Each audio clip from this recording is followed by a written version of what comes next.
The Black Channel. As the discussion of reparations turns more concrete, we're seeing more and more people saying, will you take a IOU? The Black Channel is live.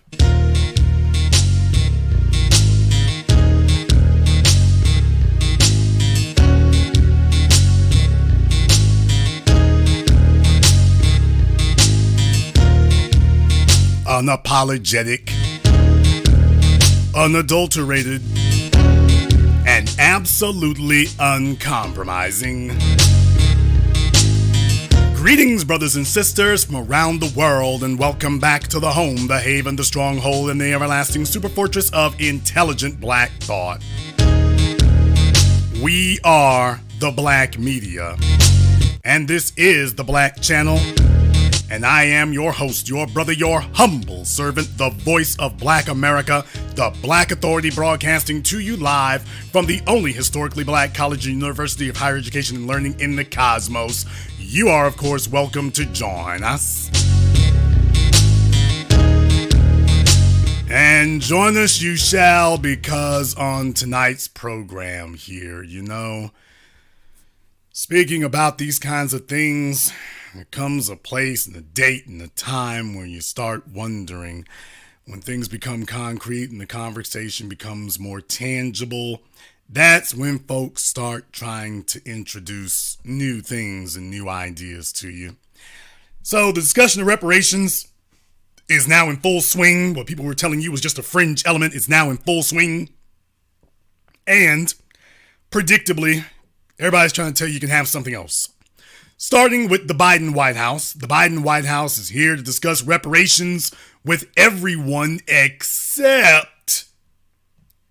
They're here to discuss hand-cutting the check to everyone except us. Now, by the way, this headline here is a little misleading. Of course, it comes from Fox News, so of course, obviously, fake news is their stock in trade. But it is a good point. They're having an African summit in America, and Biden's talking to African leaders because Russia and China have made a bunch of headway. So now Biden has shown up and said, hey, we can break out about $55 billion in economic support. $55 billion in economic support is we can go ahead and swing that for you. We can do that. We can make that happen. Never mind the fact that the conversation started here. Never mind the fact that Ukraine's going to be on track to get 3 times that amount. Never mind the fact that you're a day late and a century late and several $1 trillion short. Never mind that altogether. They flicking a few crumbs off the table, and not in this direction. Not towards the folk who are actually supposed to get something. Not to the descendants of the slaves, but to the folks who created slaves, not who collaborated with the Europeans, to them. So Biden is showing you how much contempt he has for foundationals in this instance. He's showing how much contempt he has. So it's a joke for him. But what I want to do here is I want to go ahead, I want to play the clip here because I want you to see what they were talking about here and see what some of the details are. Joe Biden just announced $55 billion in reparations for Africa. The stolen men and women and children were brought to our shores in chains, subjected to unimaginable cruelty. My nation's original sin was that period. We honor their descendants who are for generations have helped build this country. Are the Dutch chip? We honor their descendants. How many of us has he honored, y'all? We honor their descendants. How many of us have been honored? I'm waiting. How many of us have been honored? How many of you have been honored by Joe Biden? I'm waiting. You heard what he just said. We honor their descendants. We got honored when? Ketanji Brown Jackson? The Green New Deal? Juneteenth is a federal holiday? Whoa. You gotta understand, for the civil rights generation, that was okay. Symbolism was okay. Symbolism was acceptable to the civil rights generation. We ain't going for symbolism, we're going for tangibles. not symbolism. But he's telling you, we honor them. You ain't, I'm sitting here checking around. Where's the honor? We haven't gotten any. So whatever the hell he's referring to, we don't know what it is. We don't know what it is. Chipping in? What about the English? For generations helped build this country. Are the Dutch chipping in? What That's a good idea. about the English? You know what? Them too. What about the African chiefs who sold slaves to the West? Oh, sounds like a great idea to me. Sign them up. Nope. We're going to get this check. So, We're going to get this check. So, folks, if you wanted to know if the lexicon from the voice of Black America is everywhere now, if you thought they had let it go, hell no. Cut the check is still the mantra. We have made it clear to everybody what it is. Concrete tangibles, cash payment. That's the definition. Folks used to whisper it. Sonny Hostin meeped it out to Bernie Sanders, but there it is. Now that it's on the table, folks, you can try to say it in a snide manner if you want to, but they're letting you know the message has gotten through. Cut the check. chiefs who sold slaves to the West? Nope. We're going to get this check. So, are they going to get reparations in cash, gold, Bitcoin? No. Solar panels. Today's announcement, join a portfolio of... He can't even get it out, y'all. Or he's squinting at the camera. He can't see it. He can't say it. I would not be betting the farm that you're going to get anything he's talking about right now. So to any of the African nations listening to him, I would not bet a dime that you're going to get anything he's about to say next. He can't even read the teleprompter properly. Today's announcement, join a portfolio of Partnership for Global Infrastructure and Investment projects already underway in Africa, including mobilizing $8 billion in public and private finance to help South Africa replace coal-fired power plants with renewable energy sources and develop cutting-edge energy solutions like clean hydrogen. Sorry about slavery. Here's a solar panel. And oh, if you work in a coal mine, you're fired. Is this what Africa needs right now? You can't run a continent on green. You can't just skip industrialization and go straight to windmills. Africa's never going to get out of poverty by killing coal. So it's going to be a bunch of white corporations setting these things up is what it'll be. It'll be a bunch of white corporations paid to go over there and try to kick off the Green New Deal. They'll buy off a couple of corrupt governments and it'll be white corporations setting all that up. Let's get the African economy spinning first before we start installing electric car charging stations along the Nile. Renewables are just a side dish. Fossil fuels, the main course. And I'm open to listening to people who feel black people are owed something from a country that enslaves their ancestors. But these green reparations are going to keep Africa in poverty. And what about slavery reparations in America? That's a good question to ask here, sir. What about reparations here in America? What is that like? Well, we kind of have a bit of a divergence, which is the reason I'm doing tonight's program. There's a bit of a divergence, a bit of a difference of opinion of the manner in which reparations should be and reparations, what it should look like. I mean, if you can make it into a picture or a physique or something there, you know, it's a number of different ways to think about that. Because not everybody is on the same page where that is concerned. Not everybody. Jason, exactly what do you mean by that? You know what I could use? I could use a visual aid right now. If I could just give you Exhibit A of what reparations you think it's gonna look like, and then for some folks, what they actually intend to be getting. You figure it was going to look like, kind of look like this. It's going to be strong and robust, but for some of y'all got an idea it should look like this.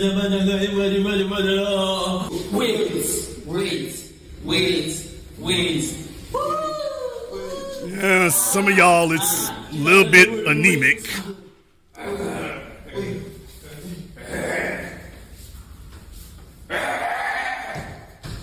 Yeah, for some of y'all, it's going to be a little bit anemic. So, yeah, it's some of y'all got different ideas. Some of us got one idea. Some of the rest of y'all got a whole different idea about, what it's going to kick off and be like. Well, Jason, what do you mean by that?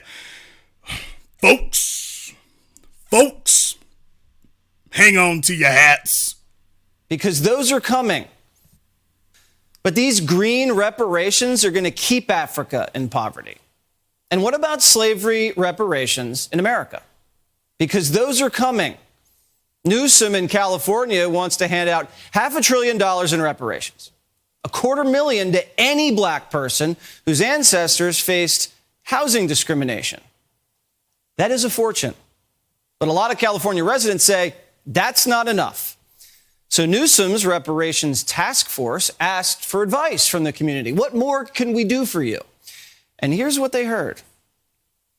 At the end of the day, any amount is too little and every amount is never enough. Your job is to hear us.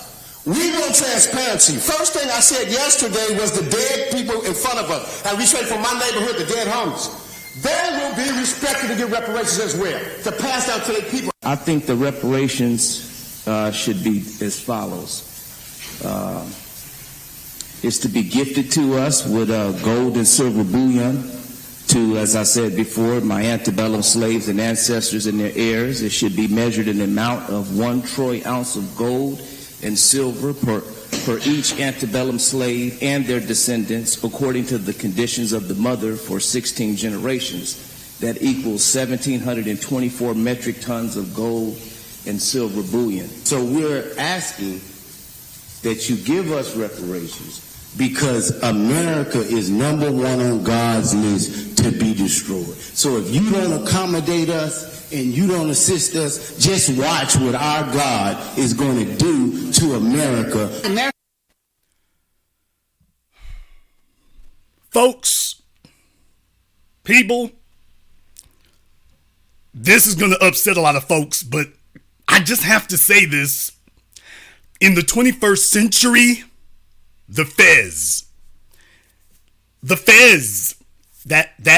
fez, y'all, the fez has become the new dunce cap. No disrespect to my Moorish brothers, no disrespect, but in the 21st century, the imagery here, the folks who are wearing it, the fez has become the new dunce cap. There needs to be a tightening of the rules about who gets to show it and represent it. Y'all need to start tightening down on this because this is what it's descended into. We are talking serious business about getting cash payments. We talking serious business, and in comes this fella. I think the reparations should be as follows. It's to be gifted to us with gold and silver bullion to, as I said before, my antebellum slaves and ancestors and their heirs. It should be measured in the amount of 1 troy ounce of gold and silver per each. Let me go ahead and dissect this one because this one in particular I found to be the most egregious. Jason, why is it the most egregious? First of all, whenever I open one of my films somewhere, it tends to be a hassle because I pay for extra time at my theaters to allow you all to talk. There's usually a Q&A session afterward. So I pay extra time at the theaters and whatnot to allow you all to do that. You all know I'm famous for it. When you come see one of my films, you always know at the end of the film, there's going to be a time for a Q&A. And the issue becomes when we hand somebody the mic. Now, in most of your cases, you handle it well, but it's usually going to be one of these old niggas who doesn't get listened to and nobody really solicits their opinion. But my dumb ass sits up here and opens a forum where they can grab the mic. And as soon as they do, and I've witnessed it, I've been in a couple of my screenings, And I'm just like, oh hell, as soon as I see they got a look in their eye, you can see on their face that nobody listens to them for anything. And they've been waiting to give us this lecture since they were about 22 years old. So when I see this fella here pull up and he opens by saying, to pass out to the people. I think the reparations should be as follows. I think the reparations should be as follows. As if he's a legislator making the decision. As if he's part of the city council or the state legislature. The reparations should be given as follows. He been waiting a while to be given a microphone so that he can declare to the world what he thinks it should be. And then what he says should be what follows. Reparations should be as follows. Is to be gifted to us with gold and silver bullion to, as I said before, my antebellum slaves and ancestors and their heirs. It should be measured in the amount of 1 troy ounce of gold and silver per each antebellum slave and their descendants, according to the conditions of the mother for 16 generations. Did you hear that damn word gumbo that he just threw out there?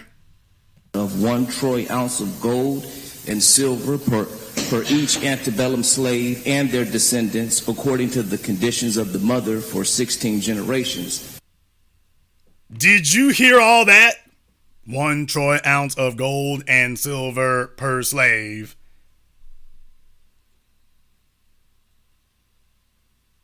As per the conditions of the mother in 16 generations. What? Well, if you give me a moment here, I can explain to you for the status correction. This sounds like one of them status correction dudes. I want you to understand that. I want you to understand when folks show up and start overcomplicating it, when sensible people have done the real footwork, and then you get these hangers-on who show up later, and they want to try to overcomplicate the thing. Because understand, that's what he's doing, is overcomplicating it. He wants to just overcomplicate it, not because he has a plan. Okay, Jason, how do you know he doesn't have a plan? Because he would need to show me where he has created wealth in his life through gold and silver. If he can show us that he has turned gold and silver into wealth, well, then we can have a conversation.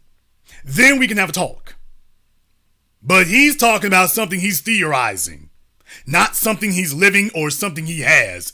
And then he screws it around into this word spaghetti. Ounce of gold and silver heirs. It should be measured in the amount of 1 troy ounce of gold and silver per each antebellum slave and their descendants, according to the conditions of the mother for 16 generations. That equals 1,724 metric tons of gold and silver bullion. So we're at 700 metric tons of gold and bullion.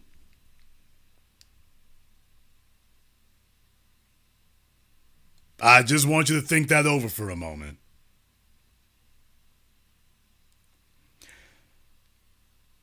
We sit here and we make it real simple. We make it real simple and we make it real plain. So that way, the folk we're talking to, when the media picks up on it, it's not this overcomplicated insurance policy language you're using.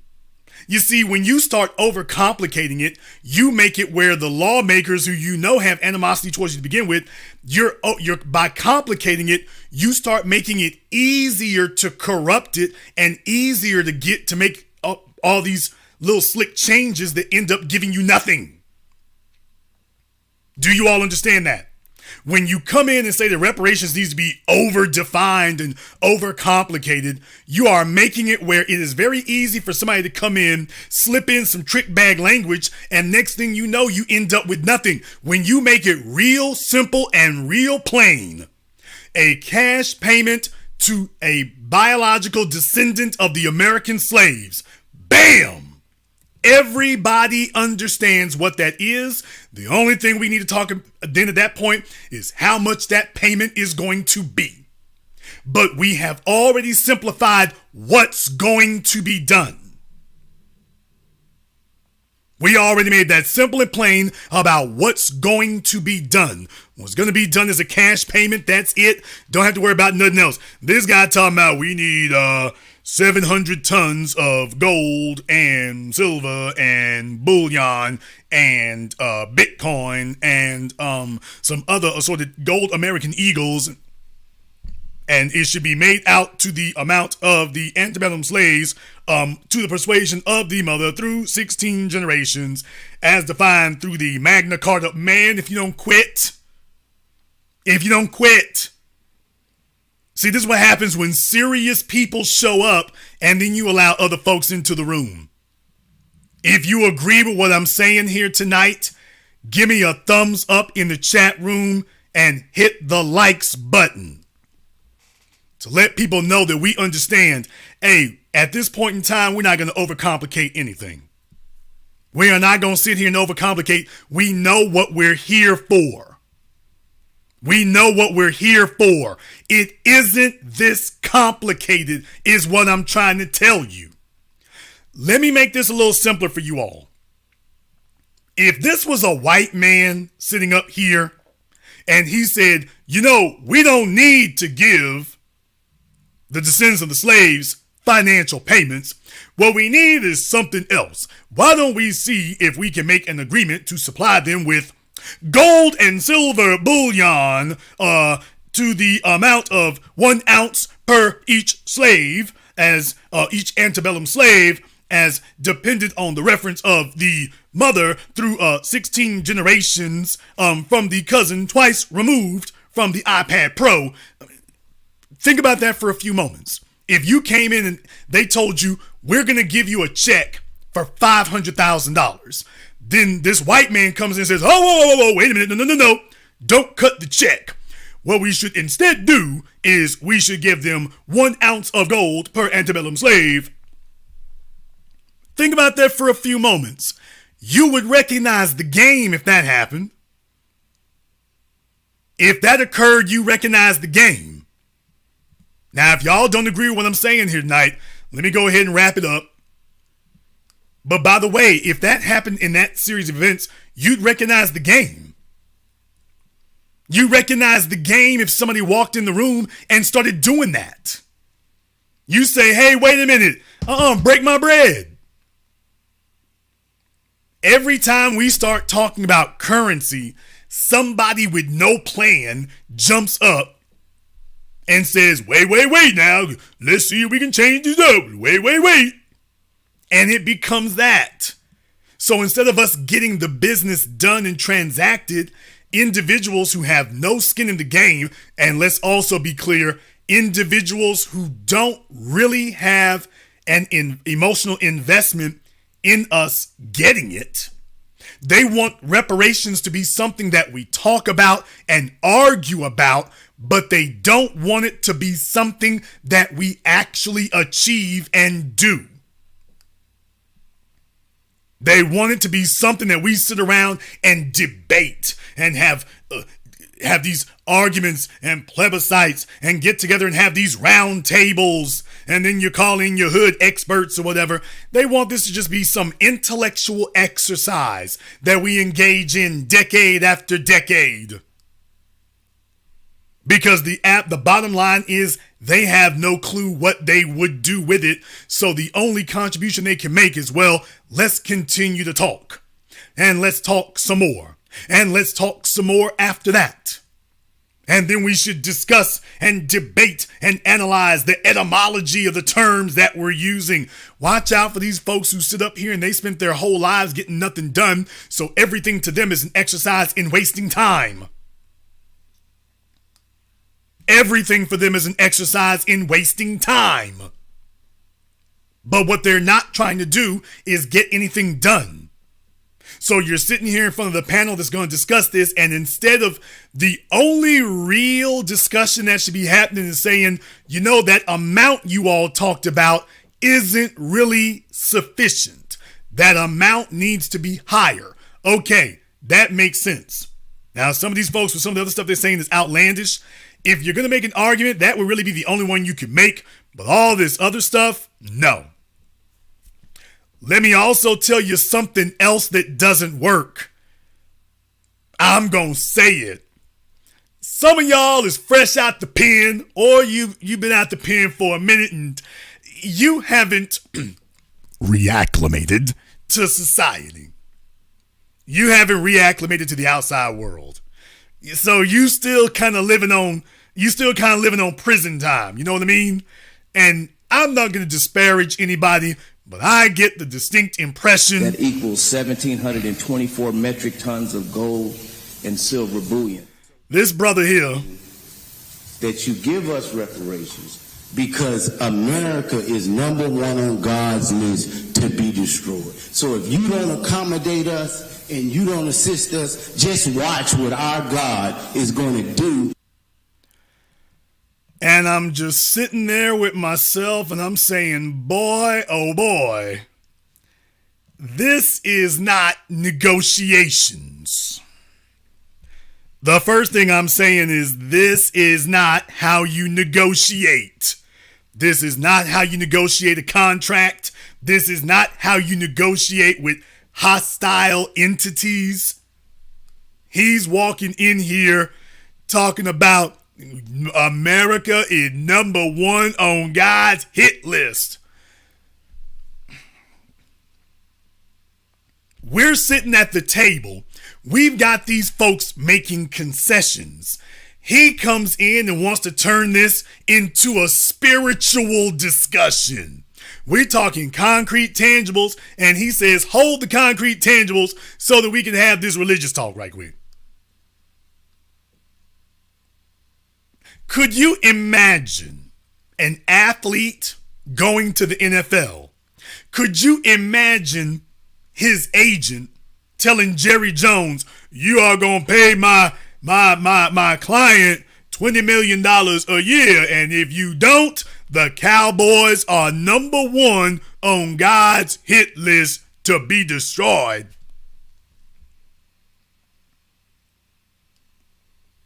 Could you imagine that?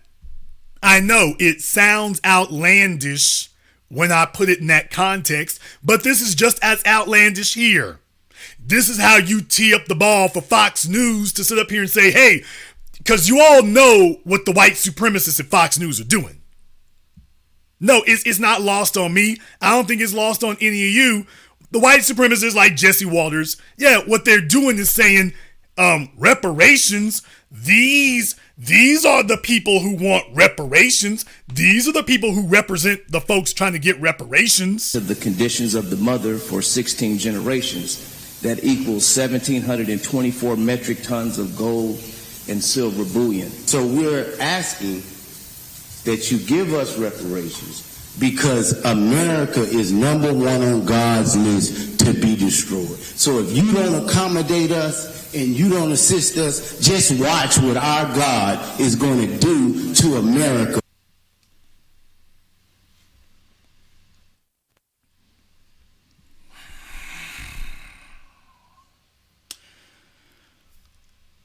There's a reason why we need to make sure that we carefully police and make it very clear that there's a certain segment out here that simply is not speaking for anybody and is not legitimate to weigh in on this. Period. We need to just make it very clear that, hey, during this discussion, if y'all make it an open mic, it's going to be some outlandish folk going to show up here. We need to make it very clear where we stand, okay? So that when things like this come up, that everybody understands that we're like, hey, some of these folks out here are entertaining. Some of these folks out here are performing. Some of them are out here performing, but they don't speak for us. Now, let me go ahead and back up over here. Folks, how many of you And I want it by a show of hands in the chat room.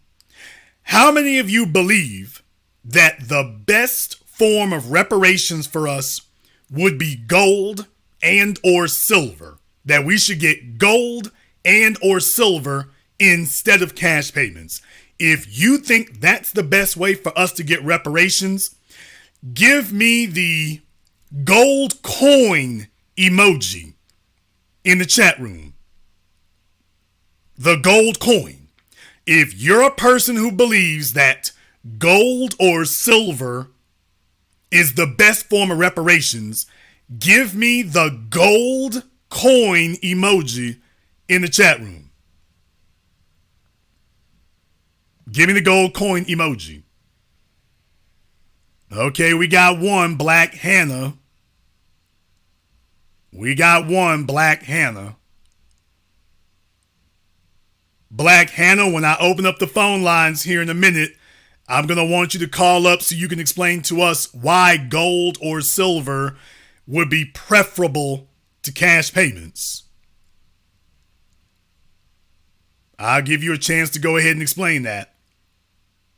My mods need to be on their game tonight here.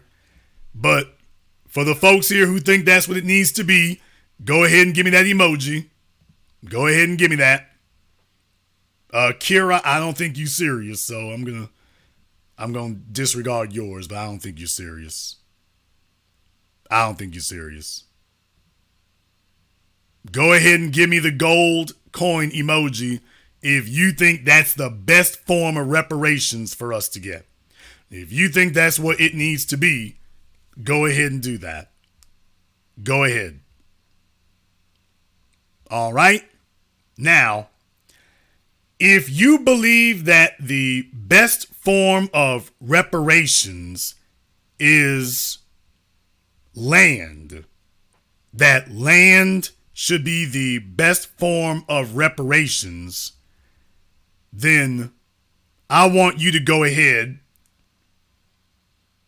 and give me the tree emoji.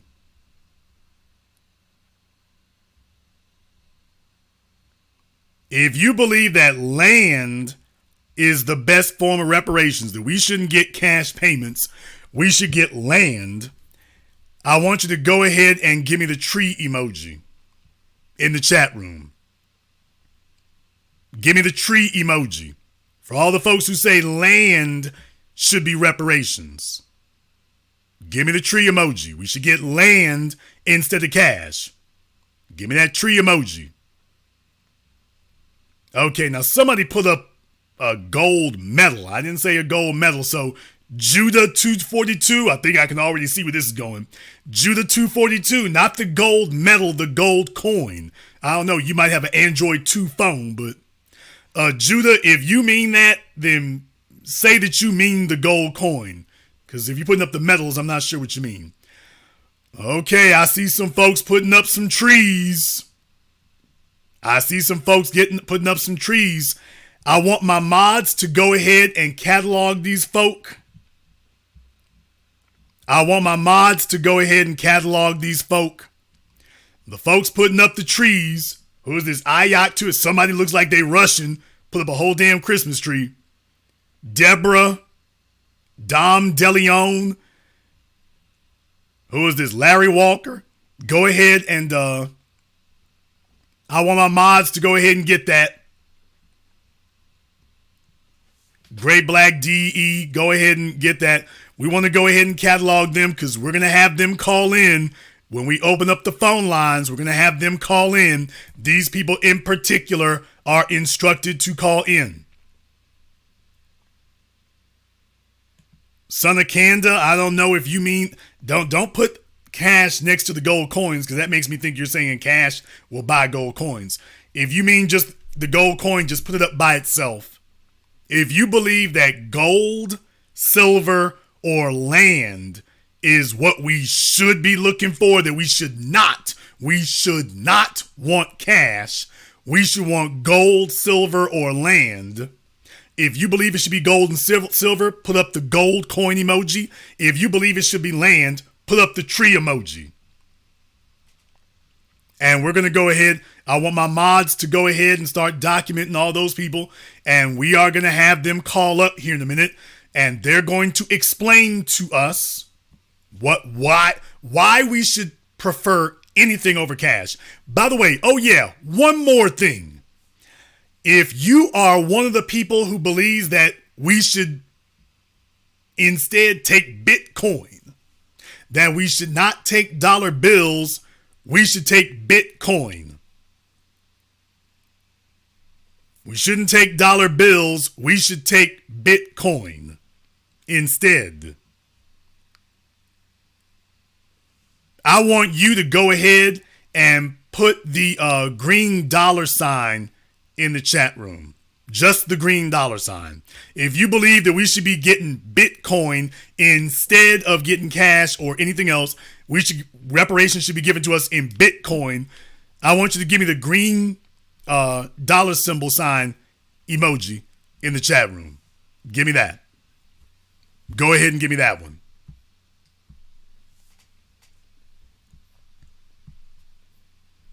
This will be quite the education here. And for the folks who have been instructed to call in, that's not a request. Everyone should be availed to your wisdom. So we're going to give them a chance to go ahead and explain that about why it is that we should have a substitute for cash and that we should be getting something else instead, and that we shouldn't be getting dollars. We should be getting gold bullion, silver bullion, Bitcoin, farmland. Go ahead and let us know exactly what that is. We want to find out exactly what that is. I could go on longer here, but you know what? I'm going to go ahead and stop that now. Let's just go ahead and get down to it. The telephone lines are now open. The number is 646-787-1933. That's 646-787-1933. Your personal access code to the blackest radio program in existence. We are the Black Media. We're going to go ahead and take a very brief commercial, non-commercial break. During that time, everyone who put up a gold coin and everyone who put up a tree, you are required to call in, and you will be allowed 60 seconds, maybe 2 minutes, to go ahead and explain why gold instead of cash, silver instead of cash, land instead of cash, Bitcoin instead of cash. I want my mods to go ahead and document every person who did that so we can go ahead and make sure they call in. In the meantime, I want to thank everyone, and I do mean everybody, who has contributed to tonight's program on PayPal, Cash App, Super Chat. Thank you very much for your support. We appreciate that. The new B1 Media is a lifesaver, representing big. I appreciate you, brother. My girl, Brenda Starr, Miss Veronica, I see you out there, Tom Slick, and everyone else, I appreciate you here. We're going to take a very brief commercial, non-commercial break. When we come back, all the people who said in the chat room that we should take something other than cash, those are the only people I want calling in. They are the only ones. If anybody else tries to call in, you will be given a lesson in not doing that. I'll give you a lesson in following directions.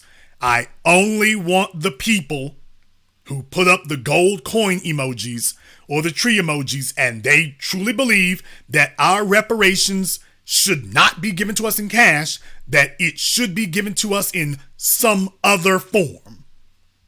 Gold, silver, or land. We're going to take a very brief commercial, non-commercial break. This is the Black Channel. Brothers and sisters, my name is Joe Jackson. I'm a foundational Black American, and I entered the field of IT with the goal of helping the family globally. The industry's been changing, and I've learned a lot. But how did we get here? How do we navigate issues we face in the workplace? How can we get our house in order? Read The Concept and Intricacies of Being Black in IT, now on Amazon, as well as the best-selling Guide to Being Black in IT. Go to beingblackинit.com. Higher Life Recruiting and Consulting specializes in direct placement. If your company is looking to hire top talent, or you are looking to start a new career, our network of professional recruiters can help. We provide recruiting, LinkedIn lead generation, access to our professional network, paid job postings, interviewing, and more. Check out our specialized services: information technology recruiting, STEM career consulting, sales recruiting, hiring process consulting for your business, resume writing, LinkedIn profile consultation. Follow us on Instagram and LinkedIn and get hired with us. Girl, I am so tired of Twitter and TikTok. We need something just for us. Yeah, and I would post on 6 Zeros, but they don't have a mobile app. That's a lie. 6 Zeros actually does have a mobile app. It's available on iOS and Android. That's your phone? Yeah. That is humongous. Anyway. 6 Zeros is where the Black community taps into unfiltered and authentic conversations on the topics we know and love. I gotta get out of here. But remember, don't just sign up. We know. House.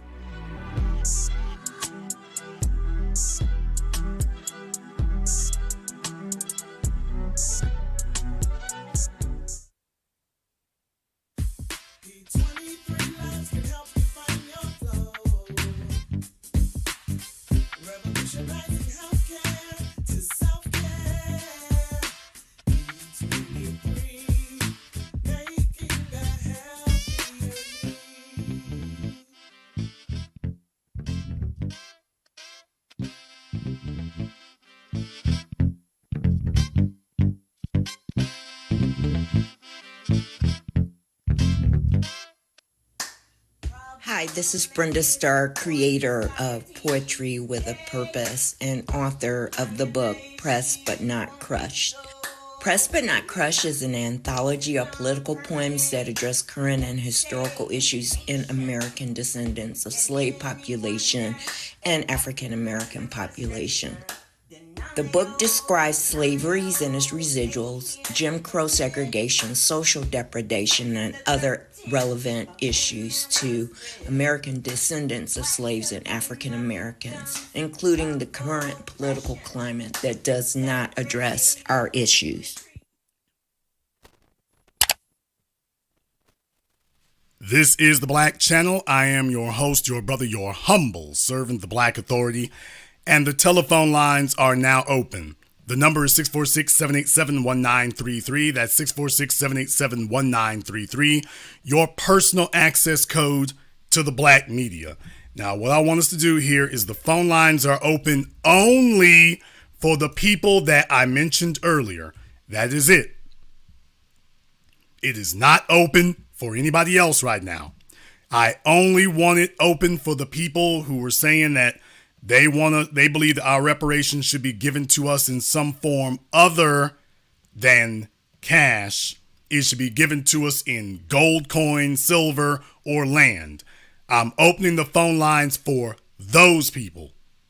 Those are the ones I'm opening the phone lines for, not opening it for everybody else. I want to get this discussion down to them. So those of you who are on Blog Talk right now, you can hear me speaking. If you are not calling in because you think that we should get reparations in some other form, if you don't agree that we shouldn't be getting cash, if you don't agree with that statement, then hang up the phone and get off the line. I only want people who think that we should not get cash reparations. We should get something else. Those are the only people I want on the phone. Everybody else needs to hang up and get off the line. So you're able to hear me say that. You heard it.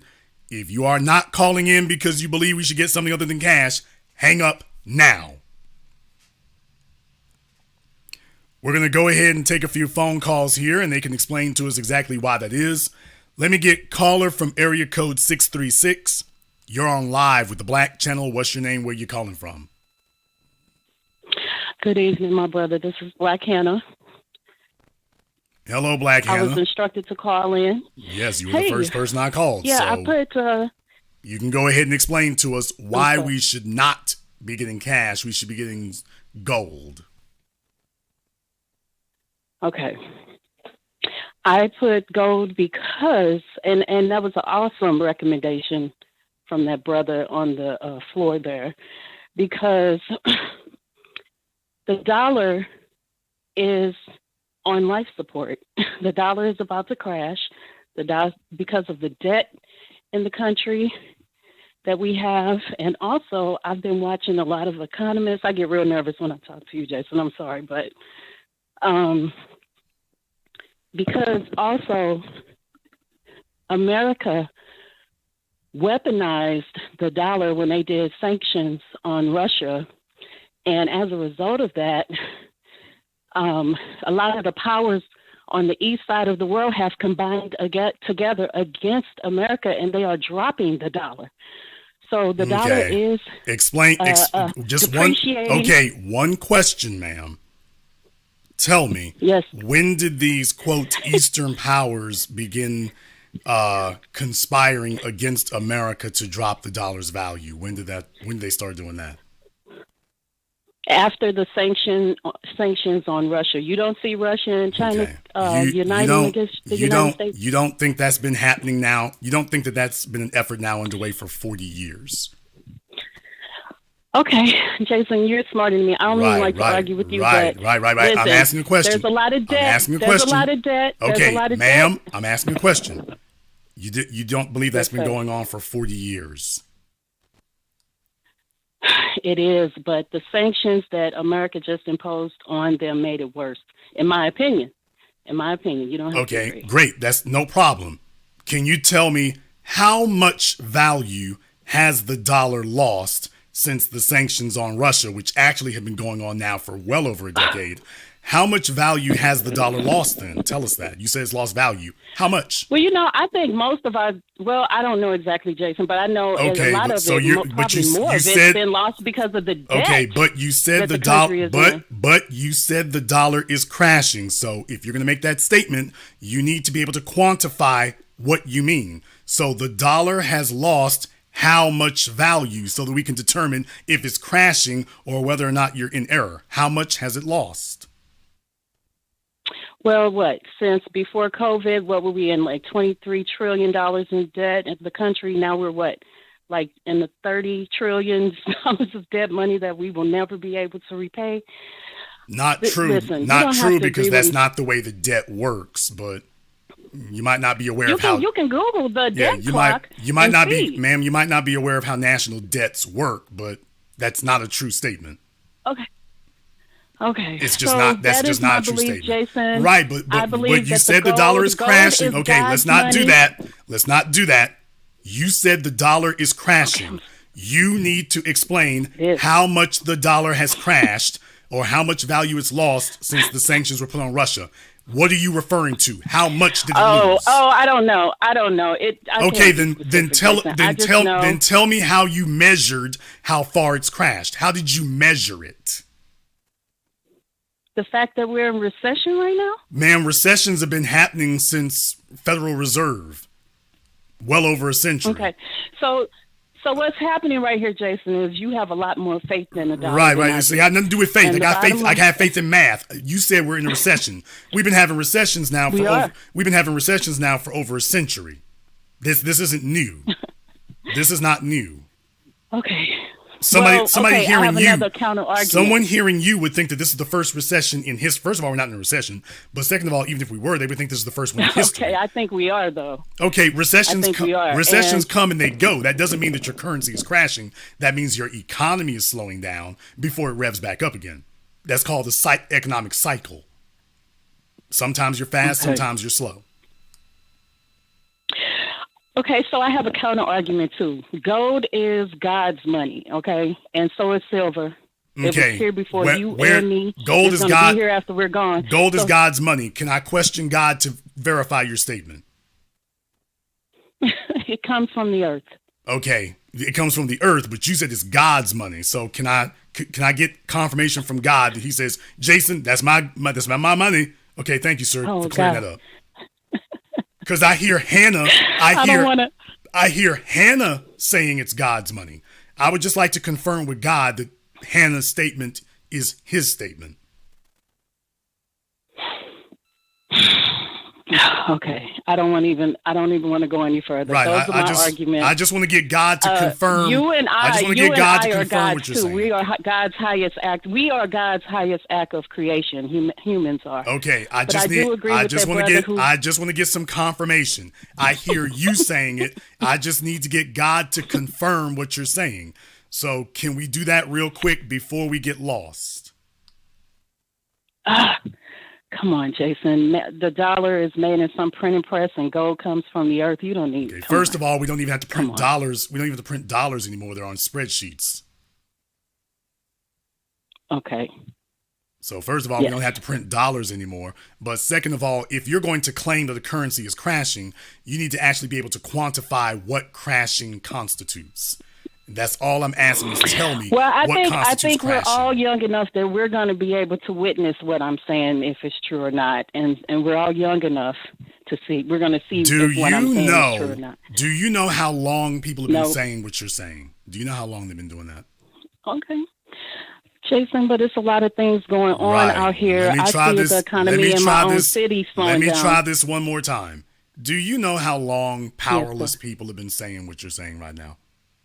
You know how long they've been decrying and talking about the dollar's going to crash and lose its value. There's a book you all can go look up. Bankruptcy 1995. That was a famous... We'll say the beginning. Bankruptcy 1995. That was a book put out by Henry Figge. I want to say it was Bankruptcy 1995. It was a book put out by a guy named Henry Figge. And he seemed like a pretty smart fellow. We're way past 1995. Because these folks don't understand how debts work. They don't understand how governments work. So technically speaking, if these people actually understood it, they would understand what they're talking about isn't actually true. Sure, you certainly have a big debt, but it's how a government handles debt is not the way you handle it. Because government has a power you don't. It has the ability to legislate, make treaties, and print its own money. You don't have that ability. The government works for us. They're supposed to work for us. Ma'am, if you think this government works for us, I don't know what continent. They're supposed to. But anyway, Jason, I love you, brother. I don't want to argue with you for real, but though I really feel this way. I know you don't agree. And I just recently found out you can even buy plane tickets with gold. She says the dollar is crashing, but then she cannot tell us. She cannot tell us if it's actually crashing. And gold and silver is God's money. Ma'am, let's try. Ma'am, no, gold and silver, it only has the value that the other person on the other end of your hand gives it.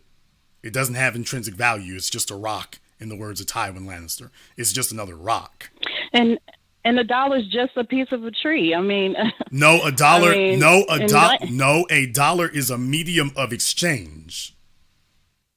Right. That is given the full faith and credit of the government that certifies it.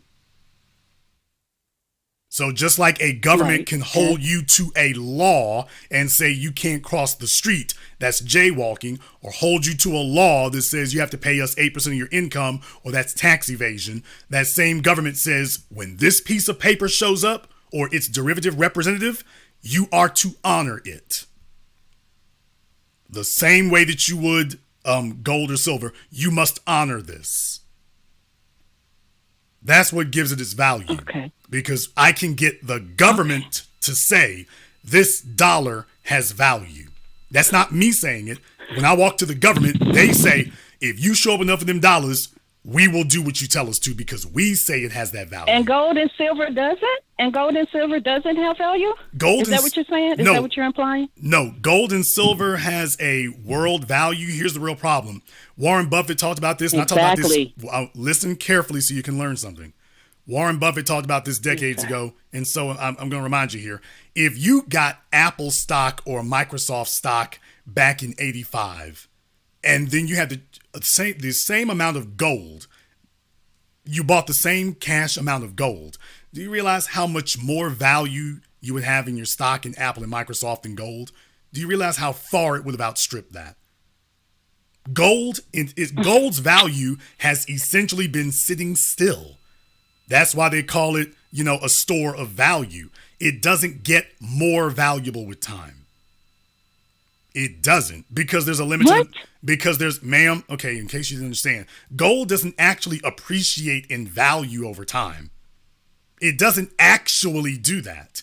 Gold basically holds value, but gold doesn't actually skyrocket in value.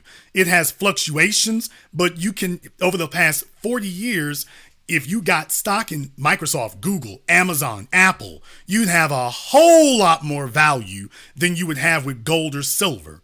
Gold and silver's value has essentially remained stagnant.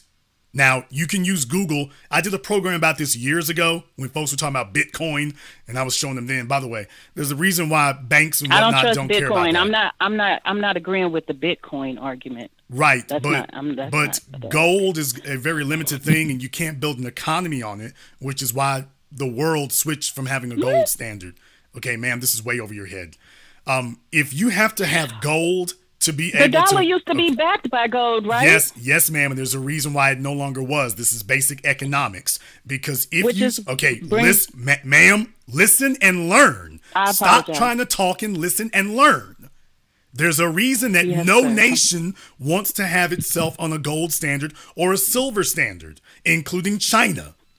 They all got off of it, and the reason is because if you require your economy that your currency has to be backed by something else like gold or silver, then you have already set a limit to how large your economy can grow. So you could never have a 40 or $60 trillion economy because you're never going to get your hands on $60 trillion worth of gold. It's not like the world is making more gold. There's a limited amount. You'll never get your hands on $60 trillion or $400 trillion. You're not going to be able to do that. So in other words, your economy is going to tap out probably somewhere around 4 or 5 trillion, and that'll be it. So you're not artificially sustaining it, you're artificially limiting it. That means that the value is not in money, the value is in people. Yes. But anyway, thank you so much, brother, for having me on your program. Exactly. Now you get it, I think. Yes, exactly. The value is in the nation itself. Yes, that's exactly. Right, well, no, not necessarily the people, the people's productivity. You got a nation that makes iPhones. Well, no, okay, sir. Pay attention. You have a nation that makes iPhones. You have a nation that makes cars. You have a nation that makes jet planes. You have a nation that makes bridges, fiber optic internet. That place is valuable. Now, switch on over to Mexico or sub-Saharan Africa. All those things that you just mentioned are idols. Okay, this is religious talk.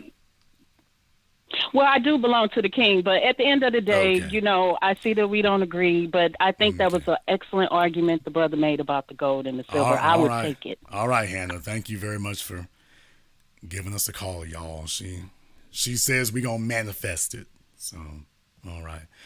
We're going to manifest it. All right. Caller from area code 617. You're on live with the Black Channel. What's your name? Where you calling from? 617B1 to the family. This is Mark, Mr. Real Estate Boston. All right, Mark. And what do you believe we should get besides cash? Gold, silver, or land? Well, you know, in my name, I said Mr. Real Estate Boston. So I'm going to say land, but with a caveat.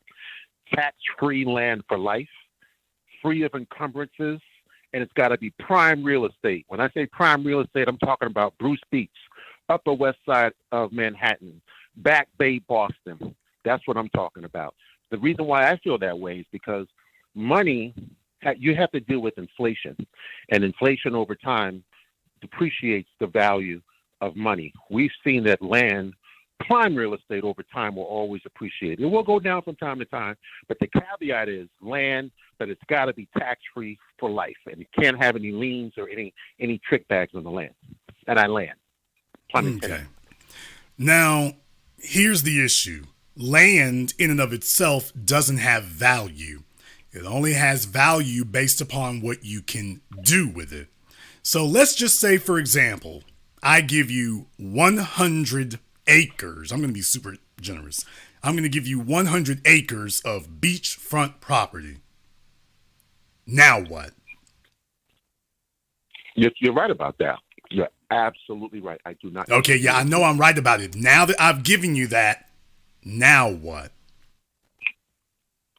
Okay, so you have one option.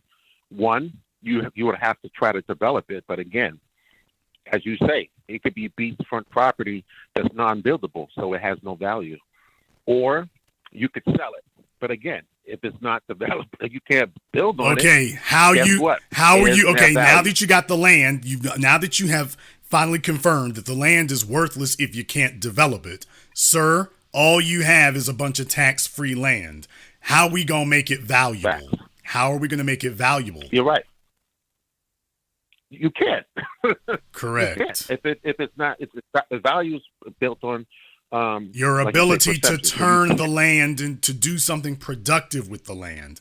That's the only thing that makes land valuable. Correct. So absolutely. The land. So do you actually want the land, or would you actually want the money so you can develop any piece of land you choose, including? It doesn't matter if you lease or rent the land. If you don't have the money to develop it, the land is worthless, is it not? I agree. I mean, I went along with the analogy, obviously because I'm in the real estate. I still want the land. Yeah, I would know what. Tell me how you plan to develop a piece of land without money. Well, who's to say I don't have money? Okay, sir. No. Who's to say I can't take a loan off the land? Tell me. I can take a loan off. I will take a land. loan off the land. So in other words, we gave you the land, and you are now going to put the land under lien ownership to somebody else, contingent on your ability to repay them. That kind of defeats the purpose of giving you the land, doesn't it? What we gave you. Slow down. We gave you land. Listen to what you're saying. We gave you land, and your first act was to turn around and you said you didn't want dollars, you wanted land. First thing you did when we gave you the land was try to turn it into dollars. Why didn't you just take the dollars in the first damn place? Because I already have money. I have money. So if you gave me land, and I have land already, so I would buy the land. Obviously, if it was prime real estate, I would then I'd probably put some buildings on top of the land if it can be developed. But I'm not going to take land that's right. But sir, in my opinion, the land is worthless if you don't have money. The land. I have money. Well, first of all, that's a subjective thing. I don't have any way of confirming that. But let's just say that you're correct in what you're saying. You don't have enough money to develop 100 acres. How do you know that? Because you're on my phone talking about how you would go take out a loan on the land.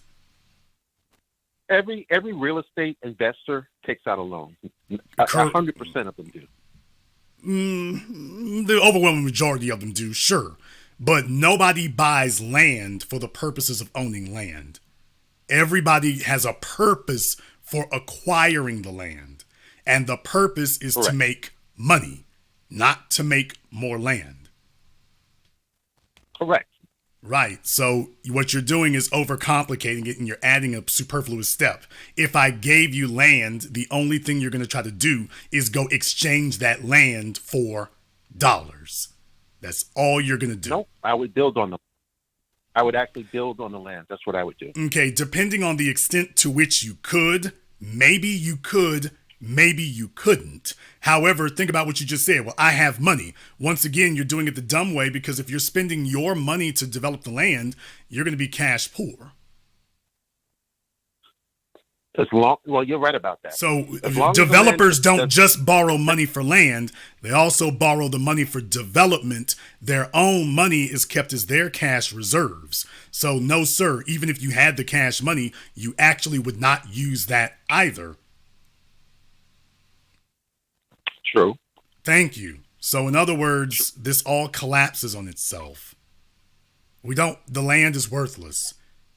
All you're going to do is try to redeem the land for money. Why don't we just go ahead and cut out the middleman, go straight to the money part?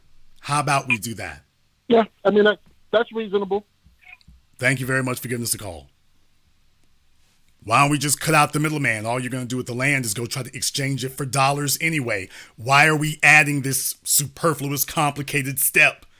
Just go ahead and give us the money, and then we'll go get the land developed and we'll pay for land, development, and anything else. Why don't we go ahead and do that instead? Well, Jason, you said borrow it there. Well, if you got the money in the bank, you got collateral now. Now you have collateral. That collateral that you're going to borrow before, now you can go ahead and use that to get the land, get the development, and whatever else. We're overcomplicating this for no reason. Caller from area code 769. You're on live with the Black Channel. What's your name? Where you calling from? Hi, I'm calling from Mississippi. Okay, what is your name? LaTanya. Hello, LaTanya. From where at in Mississippi? Yeah. Brandon, Mississippi, out on the outskirts of Jackson. Okay. And why do you think that we should get gold, silver, or land instead of cash for reparations? Well, constitutionally, gold and silver is real money. And so constitutionally, the dollar bill is real money, ma'am. The United States right now is $32 million in, $1 trillion in debt, the highest it's ever been. Slow down. I'll let you finish that in a moment. Back up. We can't just fly past that and not acknowledge that. The dollar bill is real money also, ma'am. Under law. By law, the dollar bill is Reserve. No, ma'am. The dollar bill is real. The dollar bill is real money. It is backed by the United States. Ma'am, listen very carefully. The dollar bill is backed by the faith and credit of the United States government. Is it not? It's a Federal Reserve. Okay, ma'am. Yes. Is that the Federal Reserve is under the control of the United States? Because the government, ma'am, listen carefully. Who selects the chairman of the Federal Reserve, ma'am? Who makes up the Federal Reserve? Okay, ma'am. Who selects the chairman of the Federal Reserve, ma'am? Okay, ma'am. Last time, who selects the chairman of the Federal Reserve? The government entity. The president does, ma'am. The president nominates the chairman of the Federal Reserve, not this gobbledygook you're talking about. This is basic civics. Basic civics. Basic. And you're failing. The Federal Reserve is a quasi-governmental institution. Ma'am, listen carefully. Basic civics, ma'am. Listen carefully, ma'am. Ma'am, listen carefully. The Federal Reserve is ma'am, be quiet, ma'am. It is time to stop talking. The Federal Reserve is a quasi-federal. Ma'am, last time I'm going to tell you, ma'am. LaTanya, be quiet so you can listen. Ma'am, be quiet so you can listen. Be quiet and just listen. You obviously don't know anything in the backwaters of Mississippi. She's going to be the cowpoke pig wrestling chick who's going to educate us on economics. No, you're not. The Federal Reserve is a quasi-governmental institution. It is controlled by the United States government and the president. The Federal Reserve doesn't do anything of its own. It was created by government to be an outside organization, but it's under the strict control of the government. The president decides who stays and who doesn't. And that is why literally the dollar says that it is backed by the full faith and credit, not of the Federal Reserve, but of the United States government. Okay, the pig wrestler hung up the phone. I'm not going to let you sit here and just babble. The pig wrestler hung up the phone. We're not going to walk past that. Don't you just hate it when somebody's ghetto daughter sits up here and listens to Alex Jones for 30 minutes and she doesn't even know all the ins and outs of it and then calls up somebody, hello, my name is Tanya, I'm from Biloxi, and I want to discuss economic tea. Economic fee? No, economic fee. Can you spell that? Yes. Tia, H-a, E-a, O-a, R-a, Y-a. I think that's theory, ma'am, not thea. In any case, with your fancy English, the dollar is not money. Gold and silver is money. But the dollar literally says it's backed by the United States government. You gonna believe that dollar or you gonna believe me, Tanya?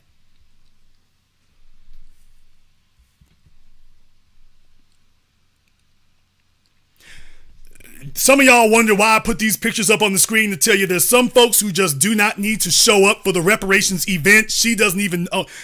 How many of y'all want to wager she gonna take her reparations check straight to the Chitlin restaurant and the Cadillac dealership? Which is her right, but guess where she going? Calling from area code 314. You're on live with the Black Channel. What's your name? Where you calling from? How you doing, Jason? My name is Mike, calling from St. Louis, Missouri. Mike from St. Louis. And why do you believe that we should get gold and silver or land instead of cash for reparations? I'm a little bit on the fence on this. I mean, I kind of agree with some of your arguments about the cash. However, I've been following the World Economic Forum for quite some time. Are you familiar? Yes, sir. Okay, let's not waste time here, sir. Explain why you think that gold and silver or land should be given instead of cash. We're limited on time. I don't think cash should be given because at this moment the dollar is not down; it's very strong. But due to the sanctions that the United States has put on Russia, Russia is about to start trading their oil for gold. Russia is already leveraging its oil, sir. That's not something new. Russia's been doing it now for 20 years. This is how they've kept Europe under lock and key. This isn't new. BRICS is new, though. Sir, leveraging their oil is not new. The Saudis going with BRICS is new. They're not dealing with the U.S. anymore. Sir, folks are misunderstanding that, and they're trying to sit up here and intellectualize it to something it's not. There's a reason why the Saudis are you all are making too much of it because you don't understand world politics. Let me ask you one question. I understand geopolitics. Okay, sir, let me ask you one question. How much good is the Saudis' money if they get overrun by tanks? Tell me how much good their money is then. How much good? Okay, is sir, that's a simple question. I'll ask this one last time. How much good is the Saudis' money if they get overrun by tanks, sir? It won't be any good. Okay, now what is preventing the Saudi government from being overrun by tanks, sir? Their allegiance with BRICS. Okay, this guy doesn't know anything, sir. In other words, I do know something. Okay, how old are you? I'm 44. Okay, sir. In other words, you paid no attention to Gulf War I nor Gulf War II. You know nothing about any of those. Nothing at all. Geopolitics have changed. Sir, There's a new alliance. Sir, That's why I asked if you were familiar with the World Economic are you Forum. familiar with who is the Saudis' military? I know that we have been backing the Okay, Saudis. no. America has not been backing the Saudis. America is. We have been providing them everything. America is. I know that. Sir, just listen because you're staggeringly unknowledgeable. America is the Saudi government. Sir, I'm going to say this one last time. Folks are not going to hear both of us. And what you're saying now, you're trying to make up lies to cover up your ignorance. Sir, the United States military is the Saudi government's military. It is. I'm aware. When Saddam Hussein invaded Kuwait, the concern was not about Kuwait. The concern was that Saudi Arabia would be next. Osama bin Laden told the Saudis that he could bring thousands of mujahideen. George H.W. Bush told them, we will send the 182nd Airborne and we will build a base there and nobody's going to touch you. And the Saudis said, we got 1 trillion barrels of oil y'all can get, bring on them planes. And we have been the military of the Saudi Arabian government ever since. And that includes private military contractors like Blackwater/Z/Academy.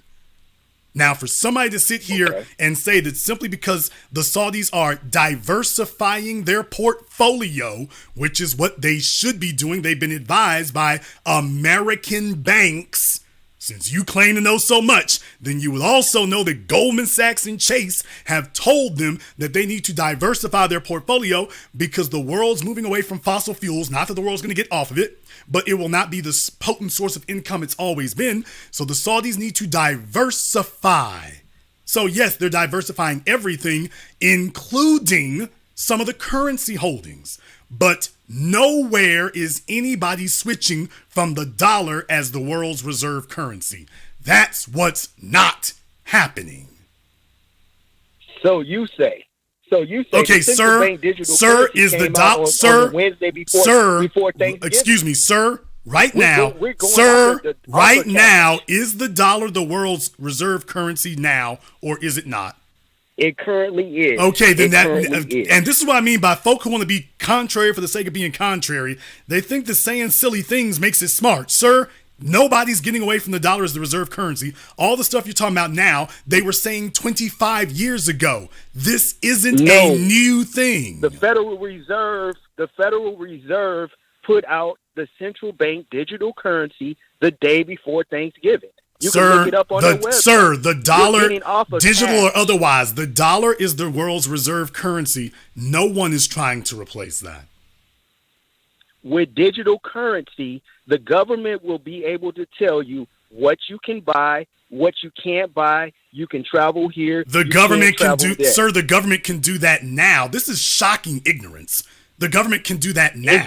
It's more autonomous. It's easier to do things autonomously. Sir, are you wearing a fez? With physical cash. Sir, are you wearing a fez? Am I what? Are you wearing a fez? Okay. I just wanted to check. No, I am not. Okay, no, everyone. I am not. By the way, in case you all thought I was exaggerating, there isn't anything he's saying that isn't already in place. He's acting like all these things are new. Soon as you appraise him, that, by the way, that's already going on. Well, you see, it gonna get worse, it gonna get worse. This is a shocking level of ignorance. Dispute it. This is a shocking level of ignorance. Sir, the government can already stop you from buying and selling, stop you from traveling. They did that with COVID. They locked down the whole country. You didn't get the memo?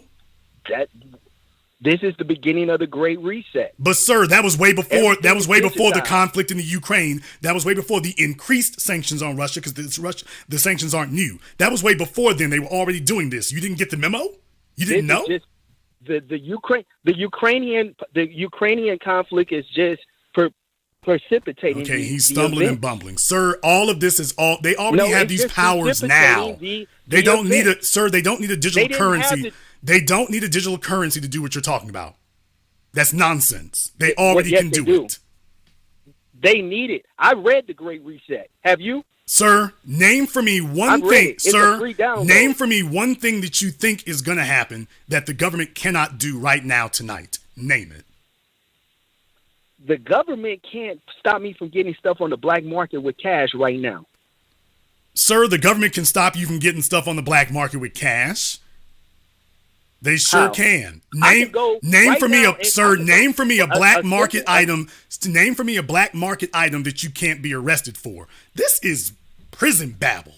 I can be arrested, but they can't trace me unless they have probable cause. Is what I'm saying. Sir, the government. Sir, if the government, this is prison babble on the next level. If the government accuses you of, if the government accuses you of something, you are guilty until proven innocent. So if they say they have probable cause, you are going to be in jail until you prove that they don't have it. Yusuf. Listen, man. Sir, if they say they have probable cause, you're guilty till they say you don't. Yeah, but they would have to have probable cause. That's the caveat. If they have probable cause, if they say they have it, they can trace everything. Sir, if the government says, sir, if the government, sir, listen very carefully, sir. If you pay for something with cash and the government says that cash is illegal, you have to prove that cash is not illegal. They got probable cause. But they still have to have probable cause. No, they have probable cause. Sir, calm yourself down now. They have probable cause if they say they have probable cause. They have probable cause if they say it. I don't have problems with the law. Sir, I'm gonna say this one last time. You said if they can't do it if they have unless they have probable cause. They have probable cause if they say they have it. Of course. And once okay, that's it. Your argument's been destroyed. Your argument's been destroyed, sir. No, it hasn't. Yes, because it has. I don't have any problems with the law.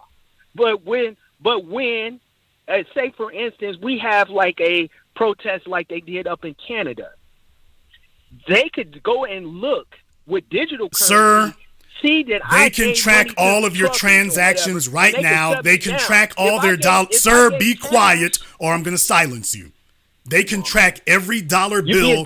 Sir, they can track every dollar bill right now. That's why dollar bills all have serial coins and serial numbers and magnetic strips. They can do all of that right now. Okay, but you're sitting up here on the phone babbling, talking about they can't do it. Yes, they can. They can do it right now. I didn't say they couldn't. I said it would be much easier with the digital currency. It would be no. They're already able. They're already able to do it. You're just saying it would be easier. They can't shut physical. Okay, sir. I said name something. I said name something that they cannot do. They can do all of those things now. You're just saying, well, it would be easier in your little fantasy. They can do it all now. No, it's no fantasy. It's real. Sir. This is quibbling over nuances, sir. They can do all those things now. There's nothing that you're saying they can do that they can't do now. Okay, it doesn't matter. They have unlimited resources. Your definition of harder, if you can define it, is not theirs. So what you're saying is a lot more difficult for them to do prison. Okay, sir, but they can do it now. So what else do you have? What else do you have? The World Economic Forum says we will own nothing and be happy. Most people today own a lot of stuff and they're happy. No, we will own nothing. They said by 2030 will not own anything. Sir, most people today don't own anything of substance and they're happy. You're way behind. Yeah. You're way behind. No, I'm not. Yeah, you are. You're way behind. No, I'm talking about brother. You way behind. You're way behind. I'm not way behind. Yes, you are. You're third grade. You're third grade way behind. Are you aware of what their plans? Sir, most people are already happy with just the iPhone in their hands. They're completely content with that already. Yuval Harari. Sir, most people are completely content today with nothing. Okay, I'm going to mute you. Most people are content with just the iPhone in their hands today. You're babbling out of some book you read and trying to act like you've got some sacred knowledge. Most people are already happy now with nothing. That's not new. You acting like you discovered some secret knowledge. That's already the situation now. Today. And you didn't know. So why do you think, if you know that, why do you think they're going to empower people to get to a place where they can possibly own something? They're not. They're not gonna allow people as a group. No, but the thing is, you're not gonna get there without cash. If you have cash, they're not going to allow excuse me, us to sir. have cash. You know that, though. Sir. We got cash now. What are you talking about? The United States government is not going to give indigenous or foundational Black Americans money. I want them to because I'm a foundational Black American. Okay, so your bottom line is I don't believe they gonna do that. Okay, now we're getting to the heart of it. Now we've gotten to the root of his objection. His objection is y'all niggas crazy. They ain't gonna give us nothing. So this is the real heart of his argument. This is what his argument really is. His argument is really, y'all niggas crazy. They ain't gonna give you nothing. Meanwhile, California has already said what they're gonna do. Oh yeah, by the way, since you're not a very bright fella, let me go ahead and bring Fox News back on, because while you sitting up here talking silly and stupid, listen to what Fox News had to say after these folks sit up here, finish babbling, sound like you, listen to what Fox News had to say. Has contributed to this country. We've built this country. We serve this country honorably. We need reparations. So reparations for my dead brothers and sisters, reparations in gold bars, and if you don't pay up, God is going to strike you down. It's going to be a fun debate. This reparations package is going to make COVID relief look teensy. And do you think there's going to be a little fraud? I mean, this is the same state that brought you the $2 million public toilet, the $400 million suicide net, and who gives you $1,200 a month for being trans, which they pay on the honor system. But it's not just California. Plans for reparations are sprouting up across the country. Boston, Illinois, St. Louis, dozens of cities and states. In Providence, they carved out $10 million in their budget for reparations, but their qualifications are so loose that even white people are eligible. I'm going to come back to Providence there in a little bit, but for the slow bus kids in the back of the classroom, let me let Bill O'Reilly's former producer say this to you all again real slow so you can keep up. Which they pay on the honor system. But it's not just California. Plans for reparations are sprouting up across the country. Boston, Illinois, St. Louis, dozens of cities and states. Boston, Illinois, St. Louis, dozens of cities and states. This is not Jason Black talking. This is Fox News telling you it's not just California. This is them saying I live in St. Louis. I don't see it. Okay, sir. I have a very easy, sir. I have a very easy time believing that you miss most things, that you're uninformed about most where things. Where black people live in St. Louis, Missouri, is terribly blighted. Okay, sir, I have a very easy time believing that you're oblivious to most of the changes and progress being made in St. Louis. Okay, yeah. I have a very easy time believing that. Whatever. So I can understand why you don't think it's going to happen. You're woefully uninformed about a lot of things, so I can understand why you think that's the case. I'm not uninformed about anything. I read, sir. He literally thinks the government. He literally thinks the government cannot stop him from He literally thinks the government can't stop him from buying black market items right now. He literally said that. Those are literally words. I didn't say that. I said it's much more difficult for them. It is no more difficult, sir. They got to come get you. Regardless, they have to come arrest you. Why do you think they want to digitize everything? Okay, sir. It's a lot. Okay, easier. sir. It's a lot easier. Okay, sir. This is prison babble. With all due respect, that's no prison babble. Sir, that's with all due respect, that's realistic. With all due respect, this is kindergarten Head Start babble. It really is. Okay. Thank you very much for giving us a call. This is what happens when the most immature, uninformed people in the room are given a microphone. Remember what I said at the beginning there? Remember what I said? They're just here to argue in circles. They've never had anybody listen to anything they've had to say before. He wants to talk about the World Economic Forum. His finances are non-existent. His finances are non-existent, and he expects us to believe that he's some expert on the World Economic Forum. He's an expert on digital currency. But his personal finances are obliterated and non-existent. But you heard what he really said. Y'all niggas crazy. We ain't gonna get no reparations. They ain't gonna give us nothing. Well, they're already telling you in California what they're going to do. Man, that don't mean nothing right there. The World Economic Forum and digital currency is what you really need to keep your eye on there. So remember what I said. These guys aren't experts at accomplishing anything. What they're expert at is saying, hey, let's get together and argue, but they don't actually know anything. And when you ask them basic questions about what they suggest, you find out, hell, they're not just shockingly ignorant, they're astoundingly ignorant.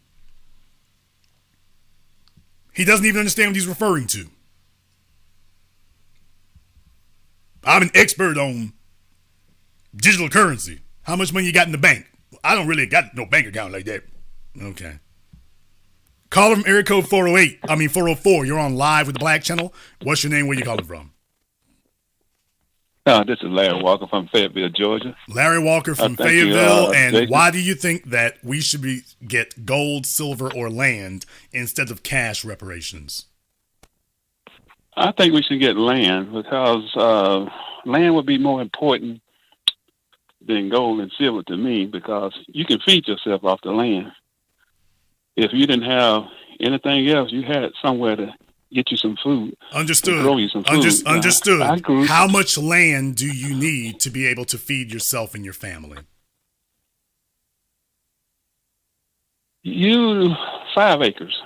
Okay, you need 5 acres of land. How big is this family, sir? Family of 4. You need 5 acres to feed a family of 4?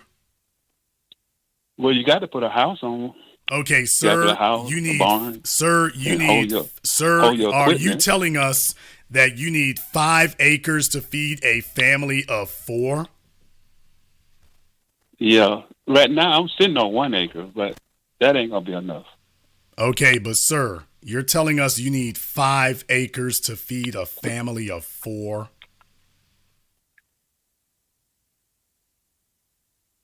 Yes. Okay. If you have some cows,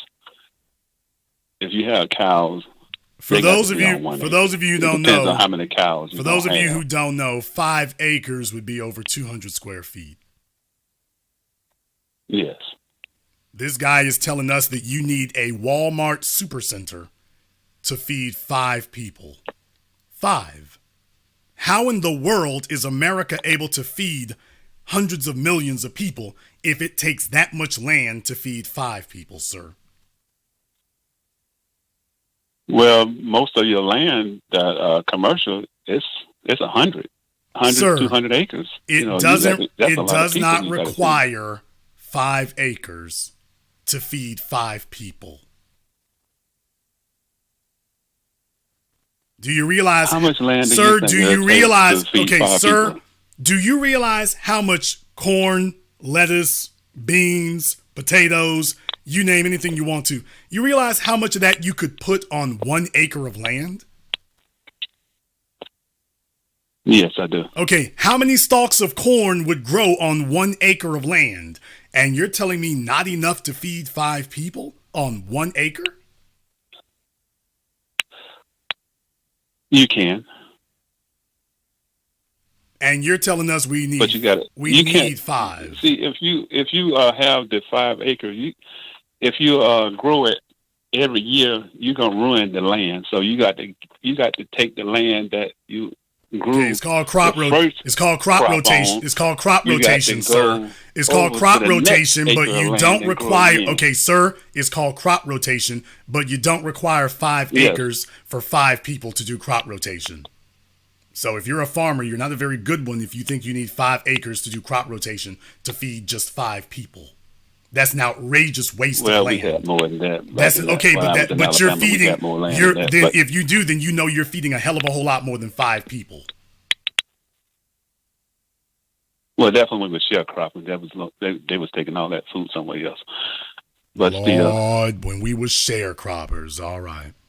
When we were sharecroppers, I mean, I will let that statement speak for itself. I'll let that one speak for itself. Brother, how many acres of land do you think we should get for reparations?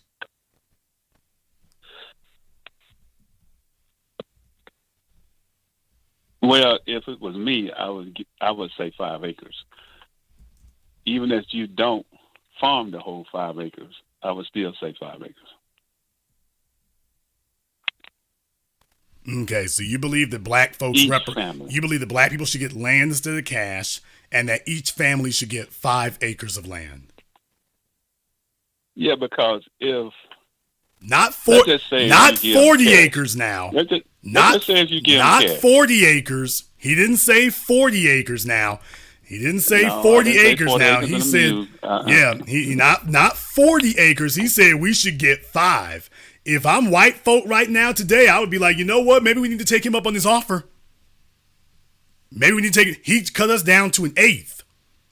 Forget Special Field Order 15. Forget Special Field Order 15. He said, knock that 40 acres down to 5. He threw Special Field Order 15 out altogether. If you was to get the people 40 acres right now, they wouldn't know what to do with it. Oh, is that your argument? They don't know what to do with it. Sir, you think it takes five. Well, if you get sir, 40 acres, they would you think that you actually think it takes 5 acres to feed 5 people. I would suggest you don't know what to do with it now.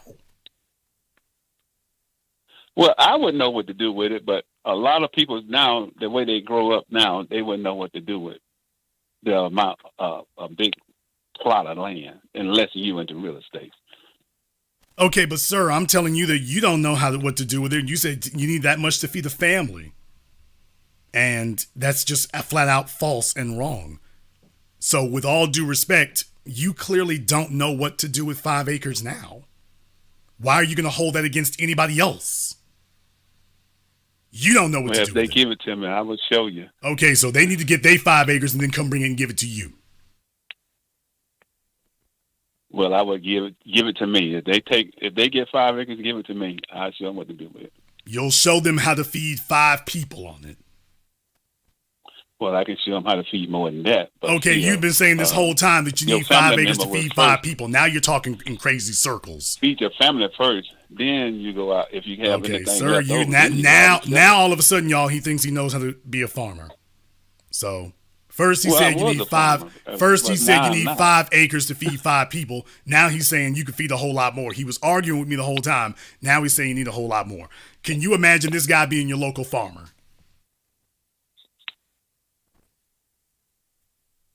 And furthermore, in the chat room, they're absolutely correct. You're assuming the land is fertile. That's the first thing. All land is not fertile. You're assuming it's in an area that it makes sense. That's not true everywhere. So that's not true in most places, actually. So that actually would be pointless. But if they couldn't use it for farmland, what would they do? Well, if trees can grow on it, they can use the trees to cut the trees and sell it. Pine trees. How long does it take for pine trees to mature to the point that they can be used for lumber? 15 to 20 years. Which is quicker to do, build a hotel or wait for a pine tree to grow to fruition? Build a hotel. Okay. And even if you did get together all the pine trees that you have on 1 acre of land, how much would you be able to sell all that for as lumber? It all depends on how much land you have. Okay, you know what you would be able to do? Once you cut down those trees, you have to start the process all over again, correct? Yes. So you would have to wait at least 30 years by your mathematics, maybe 40 years or more. If you built a hotel instead, you would make a whole lot of money a whole lot quicker, and you would have no interruption in revenue. Yes. I think I think you need to let me tell you what to do with the 5 acres. I think I got a better plan. What's your plan? I just sat here and told you. We weighed your knowledge against mine. You want to do pine trees. I say, by the way, if you build a hotel, you'll be able to get revenue the entire 40-year cycle without interruption. In your scenario, you got to wait 20 years to make a profit 2 times. Just 2 times. And none of those is going to equal what you have gotten in a year for your hotel. Area and it collapsed. Okay, sir, that's why you choose where it's going to be, sir.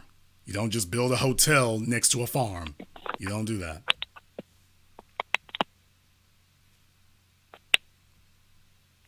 That's true. Okay. Thank you very much for giving us a call tonight. Simple country folks, y'all. It needs 5 acres to feed 5 people. Sir, I don't think your math is correct. I just don't. Caller from area code 314. You're on live with the Black Channel. What's your name? Where you calling from? My name's Daryl. I'm from St. Louis. Daryl from St. Louis. And why do you think that we need to have gold, silver, or land instead of cash for reparations? Well, I don't think we should get land or gold instead of cash. I think we should get a combination of land and cash. Okay, well, no. I want people because once you say cash, now you're playing with the rules, because you can sit up here and say, well, 10% land and 90% cash, which really means you're saying cash. So I want cash without any of those other things added. Give me the check. I'll take care of everything else from there. If you got to say land and cash, gold and cash, then what you're saying is you have no faith in the land or the gold or the silver, but you do have faith in the cash. No, I'm not saying that. I'm saying that if you get just cash, that means that people are not going to focus as a collective on a goal. Says who? If you give who? Land and cash. Says who? Who says that? Well, I'm a former banker. I'm retired. I've spoken to you before about a different subject, but I've been following this reparations thing pretty closely, and I'd just like to see the government do what they promised. He doesn't sound like a brother on this phone. I'm sorry? You don't sound like a brother on this phone, but I'll take your word for it. I am. I'll take your word for it. Yeah. Thank you. I appreciate that. I think that what we need to do is make the government give us what they promised us during Reconstruction that was never fulfilled. I think we need land so that we can have our own community. But if we get money, we can buy land. To start. If we get the money, we can buy. If we get the money, we can buy the land and select what land we want. What's wrong with that? Well, I don't disagree with that at all. Then why are we complicating it by charging the government with selecting land for us? Well, my idea was to try to set up an institution that gave us what we were promised to get and what the government actually did give us before Jim Crow happened in the 1870s. Okay. We had a where we're at today. We can't rely on that today. You're exactly right. We can't rely on that today. Based on where we are today, we would be complicating the reparations payout by artificially tying it to something else like land, gold, or silver. We're overcomplicating it. Give you the check and you can go buy whatever land you want. That is, if you're serious about getting land, then why you wouldn't be quibbling over getting the check. You would just take the check and go buy the land. But if you're quibbling over it, it's probably because you don't actually want to do that. We want something else. Well, if the government says that they're going to give everybody $250,000, I'm sure we'd take it.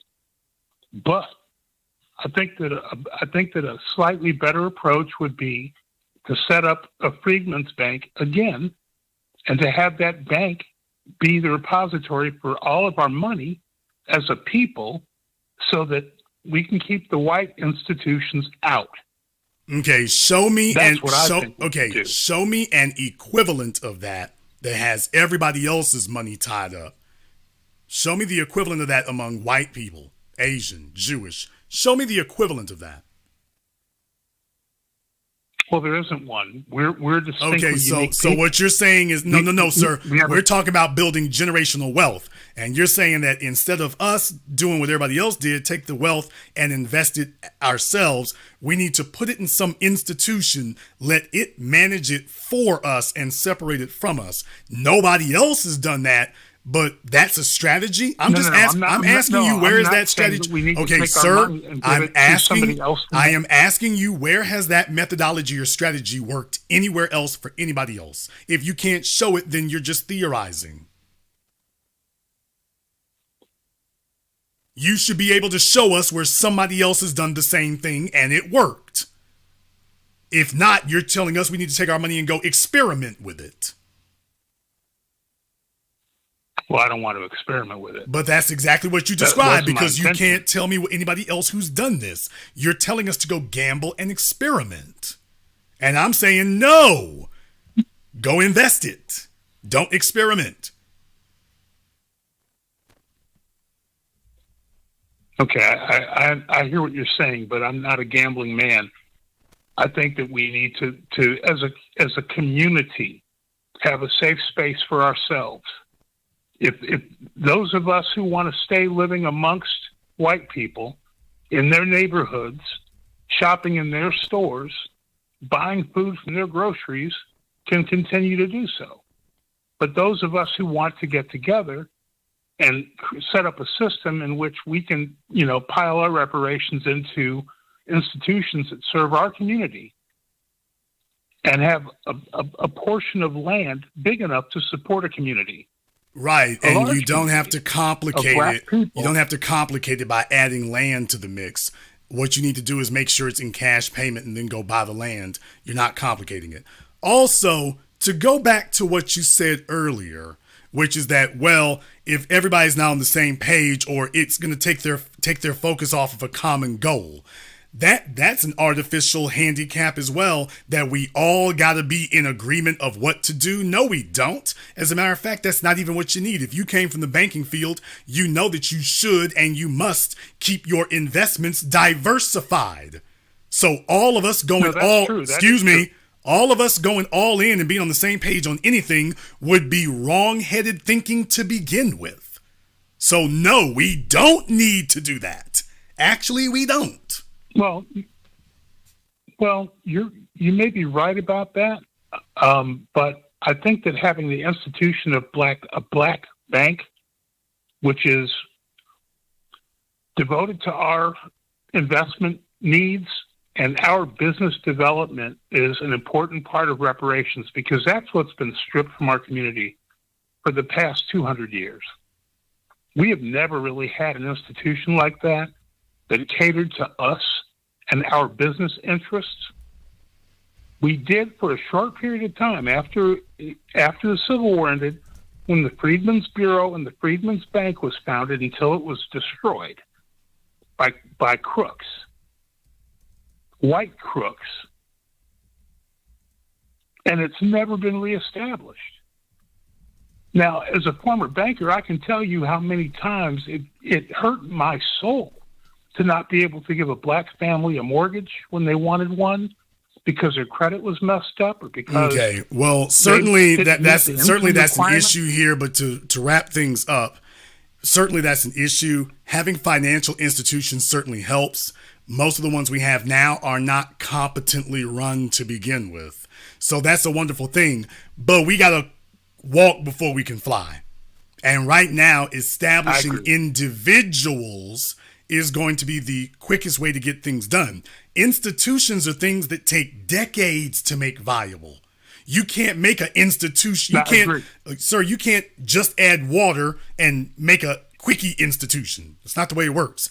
Institutions, by definition, require decades to establish and solidify and make viable.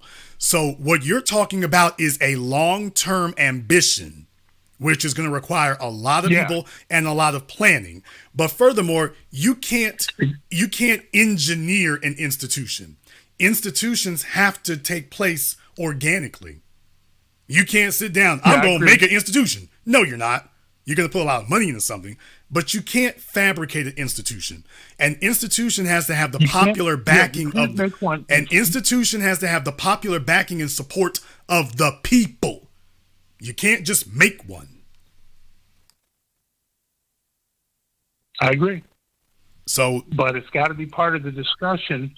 Well, I think it is. We're concerned about long-term goals. I think it is, but you ain't going to build no institutions if you don't get the money first. Land does not build institutions. Land does not build institutions. Land does not build institutions. Cash money stacked up does. Those are the only institutions you've ever seen. They are financed. They're not grown out of the ground. Thank you very much for giving us a call. If you don't have the money, you're not building an institution. Shout out to Andrea Roberson, Mark B, and Tommy Felix for supporting us here on PayPal and Super Chat. Thank you very much for your support, especially you, Andrea. I see you out there home for the holidays. Let me get caller from area code 770. You're on live with the Black Channel. What's your name? Where you calling from? Oh my God. Brian, get back in the car. Look, don't do this. This isn't me, man. What happened to the girl? No, the one that looks so. Okay, this Negro is in front of HBO Max in his underwear. We're going to go ahead and let him go back to doing that.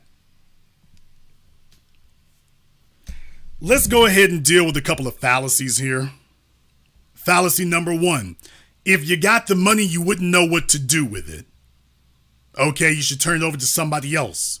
They'll know what to do with it. Yeah, get somebody smarter. Oh, good idea. Why don't we turn it over to Sam Bankman-Fried Friedman and FTX? Why don't we turn it over to them? Hey, why don't we turn it over to Goldman Sachs so they can do to us what they did during the financial crisis in 2008? Why don't we do that? Why don't we go ahead and hand it to them? Why don't we do that instead? So the argument you wouldn't know what to do with it there, that's not a valid argument. You can't give money. Some of them gonna waste it. There are folk who gonna waste it no matter what happens. If not in this generation, in the next generation. Therefore, that's life. We're not here to create a perfect society. Just understand something.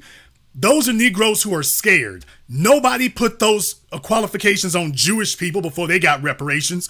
You unless everybody gonna use it the way I say they should, you shouldn't get reparations until we sure how you gonna use it. Nobody says that to anybody.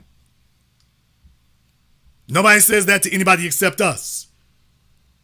Native Americans, Japanese internment camps. Nobody said, we need to see what your plan is. We need to make sure you gonna use it responsibly before we let you have it. Nobody says that. Nobody puts that artificial requirement on other people. But they do want to do that with us. They do want to put that artificial requirement on us. So just understand, that's not pragmatism talking. That's fear. That's fear. What this is compensation for what is owed. If the individuals being compensated for what is owed go off and waste it, then that is nature taking its natural course. But you don't penalize the people who will use it responsibly by saying, oh, wait a minute now, because them folks down the street, they might not use it responsibly. We ain't gonna give it to you. We ain't gonna give you what's owed to you because them folks across the street over there, we ain't sure they gonna use it responsibly, so we ain't gonna give you nothing. If they ain't gonna use it responsibly, we're not gonna give it to anybody. Think about that for a few moments. If the folk across the street or the people down the street, if they're not going to use it responsibly, they're going to penalize you. Now, you going to use it responsibly, but they're going to penalize you because, well, if everybody ain't equally ready, then you may be ready, but these other folks ain't ready, so we ain't going to do nothing. We ain't going to do right by you until they get ready down there. Once they get ready, then we'll see what we can do then. Think about that for a few moments. Think about that for a few moments. By the way, if I have instructed you to call in, that is not a request. So if I put in the chat room that you're instructed to call in, if you're not on the line, my mods are to ban you. That was not a request. Caller from area code 347, you're on live with the Black Channel. What's your name? Where you calling from? Hey, how are you doing, Jason? This is Sense Magnet, and I'm calling from New York. All right, Sense Magnet, from where at in New York? Brooklyn. All right, and why do you believe that our reparations should be in gold, silver, or land and not cash payments? I believe that our reparations should be in something other than cash for the option that some people know how to use land more than cash, depending on where they're at. Some people are more tech savvy, so they might be able to utilize gold. So it really depends on the spectrum in which you're at.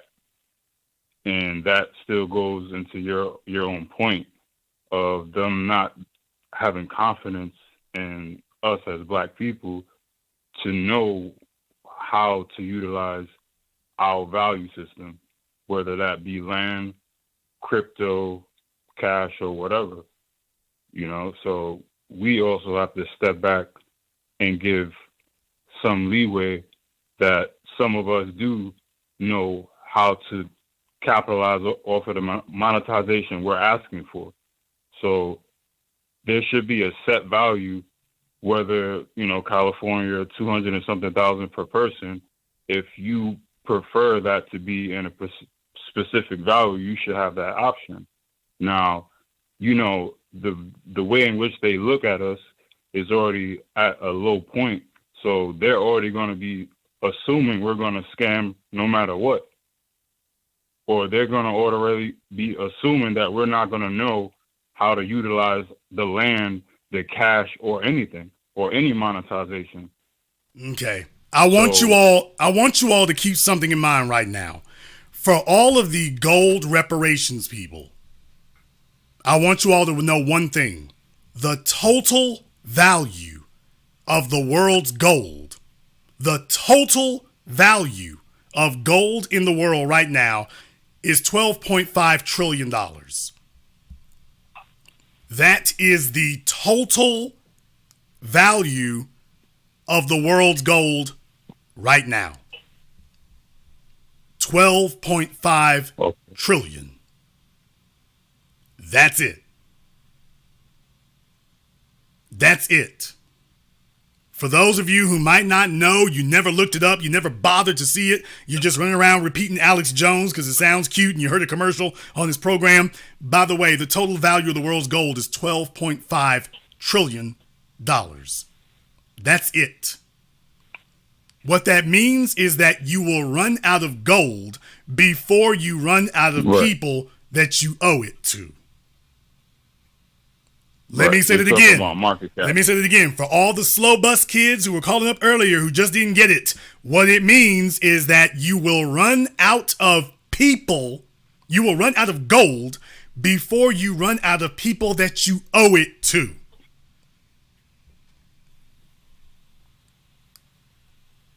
Right. So anybody talking about gold, it doesn't work. The folk talking about land. If you're talking about farmland, there's only a certain amount that's arable. Look it up. There's only a certain amount that can be used for farming as fertile. Beachfront. There's only a certain amount of beachfront land.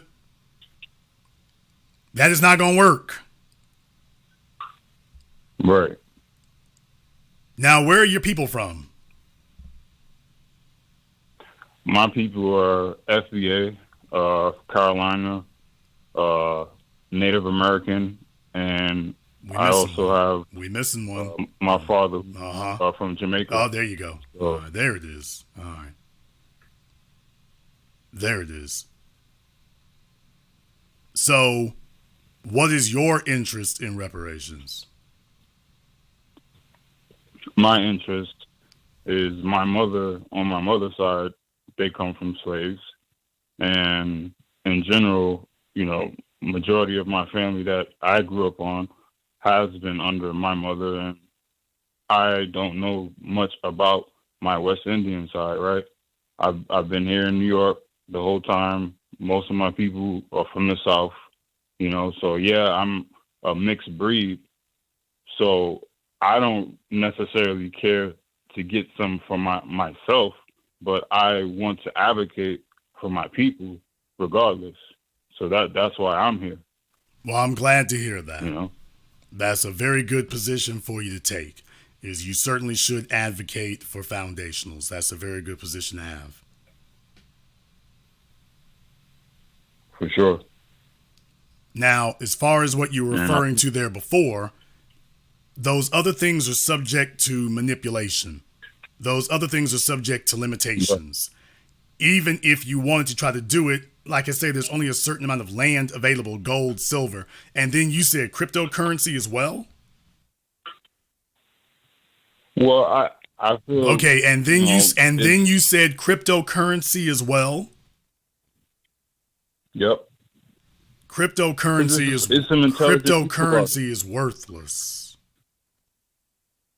Yes, but you have to understand. Well, wow. You're going to exchange. He just said, yeah, but. I said cryptocurrency, No. sir. I said cryptocurrency is worthless. And his response was, but. Really? No, because I was just saying yeah to that. I was trying to allude to a point that the dollar itself is like we are giving value to any of these things.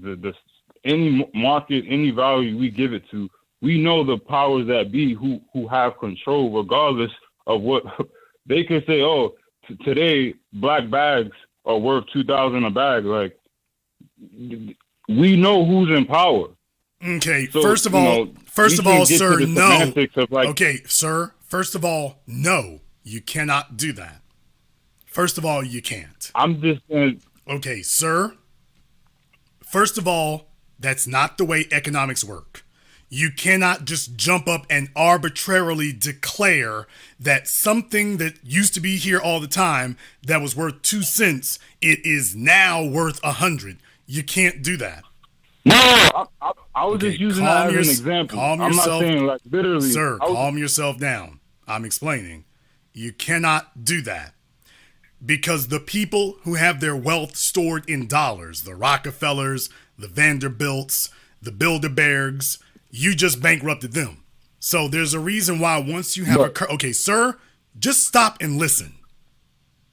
You don't know these things. Listening. You don't know. Stop trying to chip in. You cannot do that because the world, there are a bunch of people who would love it if you could turn shopping bags into currency because you would bankrupt all the bankers and the billionaires now. They're starting wars and everything else for the purposes of protecting the cash money that they currently have because they cannot cycle it out and exchange it for something else. They can't. No, understood. No, I was just using probably the wrong example, right? But what I'm saying is we all know the story of how gold got taken away, right? And it turned into currency, the dollar, et cetera, et cetera. We don't need to go down the rabbit hole. You're correct. I'm not trying to downgrade that. I apologize for making that example. I'm just saying, just from a hypothetical, because this is still reparations are still hypothetical, even though it's still in the works. From a hypothetical standpoint, they can just like with AMC or Bitcoin. I'm not saying that that's going to overvalue the dollar itself, right? But what I'm saying is there's ways that geeks, right? Technology geeks can convert that to dollars still. No, sir. Sir, problem. Nobody, this is the problem with all of you people's logic, or should I say lack thereof. Okay. None of you are trying to get any of these alternatives so you can possess that. You all want it as what you think is some slick roundabout way to get dollars. That's the problem and the flaw in what all of you are saying. You keep saying you want land. No, you don't. You want the land so you can convert it into dollars. You keep saying you want gold. No, you don't, because you keep saying you want the gold to convert it into dollars. Well, give me some Bitcoin. You don't want Bitcoin because the first thing you want to do is convert the Bitcoin into dollars. Let's try this a different way. No, I'm just intertwining. Okay, sir, let's try this a different way. Point, if I took any of these assets that you all are describing and told you that you will not be allowed to exchange them for dollars, you wouldn't want any of them. But that's not true. Some people would still, just like you said, some people are okay with having nothing. That's what you said earlier. Well, sure, but if they're okay having nothing, they're not signing up for their reparations checks anyway. No, what I'm saying is not everyone desires cash. Not everyone knows what to do with cash. It doesn't matter if they know what to do. It doesn't matter if they know what to do with it. Your great-great-great-great-granddaddy might have been the biggest dancing jigaboon on the plantation, and you might be his dancing jigaboon descendant. He was supposed to be paid for what he did, so therefore his descendant gets to go jigaboon and dance it away. You have people today. I used to work construction. I worked with guys who made $70,000, $80,000, $90,000 a year. I was one of the only people who didn't smoke and didn't drink, didn't have vices. I saved up a lot more money than those guys. So technically speaking, they wasted much of their money. Guess what? It was theirs to waste. You got that situation right now with people who work. I know people who make $100,000, $150,000 a year, and they're all in debt. It's theirs to waste. So you're saying that if we had an option of having options or cash versus nothing at all, you rather just have cash. That's what you're saying. That's your whole thesis. Well, I think anything would be better than nothing. So I think anything's better than nothing. But nothing is better than cash. There isn't anything you can name that is better than cash. Everything you're going to try to name, you only want it so you can convert it into cash. Therefore, there is nothing better than cash. Nothing. And all this other stuff is undue complication and undue noise in the room. We don't need noise. We know what we need. You need the cash. The fact that there are some people who will not use it as good as you isn't relevant, because there are a number of people who will use theirs better than you will. So the argument of, well, there's folks who might not use it well or might waste it. Well, okay, you might use it better than them folk down the street, but guess what? There's a bunch of other people who will be able to use theirs better than you. And they'll be looking at you saying, damn, he's dumb. He shouldn't have done that with his. So should we take yours or deny you from getting it because there's somebody else who could use theirs better than you can use yours? No. Okay. So if they're owed it, they're owed it.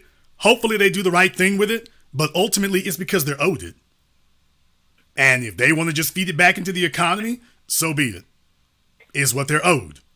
But to say we're going to deny everybody else because there's some knuckleheads, that's a white supremacist tactic. They didn't do that with the Japanese. There was no means testing or competence testing for the Japanese, for the Jews, for Native Americans. Nobody competence tested any of them. It was owed. Here's your check.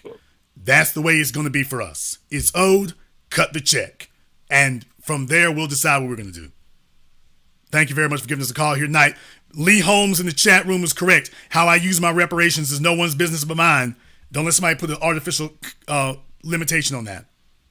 The fact that there's somebody who might use it worse than you would, hey, there's somebody else who's going to use theirs better than you will. That doesn't justify not giving you with yours. Caller from area code 219. You're on live with the Black Channel. What's your name? Where you calling from? Larry from Gary, Indiana. Larry from Gary. And why do you think our reparations should be in gold, silver, or land and not in cash? I don't think it should be in gold, silver, or land, but I think it's one thing that can trump cash.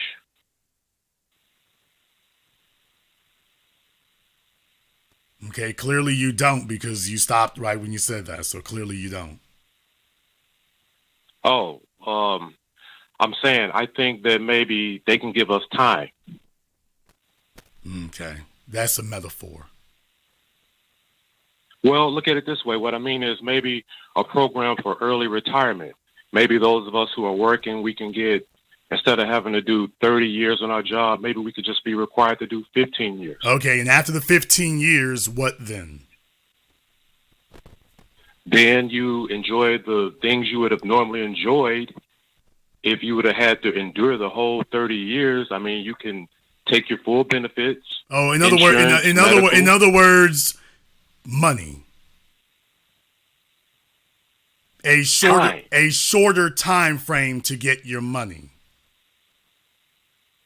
Yeah, the time, yeah, because it's another form of conversion. Okay, so all you're doing is rewording the acquisition of money, because without the money, the retirement is worthless. Okay, how about this? How about free education? Going. Sir, did they take education from us? Did they what? Did the white folk, when they enslaved us, did they take education from us? Did they enslave us to steal our education? Yes, we were enslaved, yes. Okay, but did they enslave us to get education, or did they enslave us to get money? They enslaved us for money, labor, yeah. Okay, they didn't enslave us for no damn college tuition, sir. Well, that's not what I'm saying. No, sir, they did not. The point is, they didn't enslave us to take education. That wasn't what they took. They took financial gain and benefit that we were supposed to receive. That's what they took. That's what they need to give us. Not a substitute. Because education is not a substitute.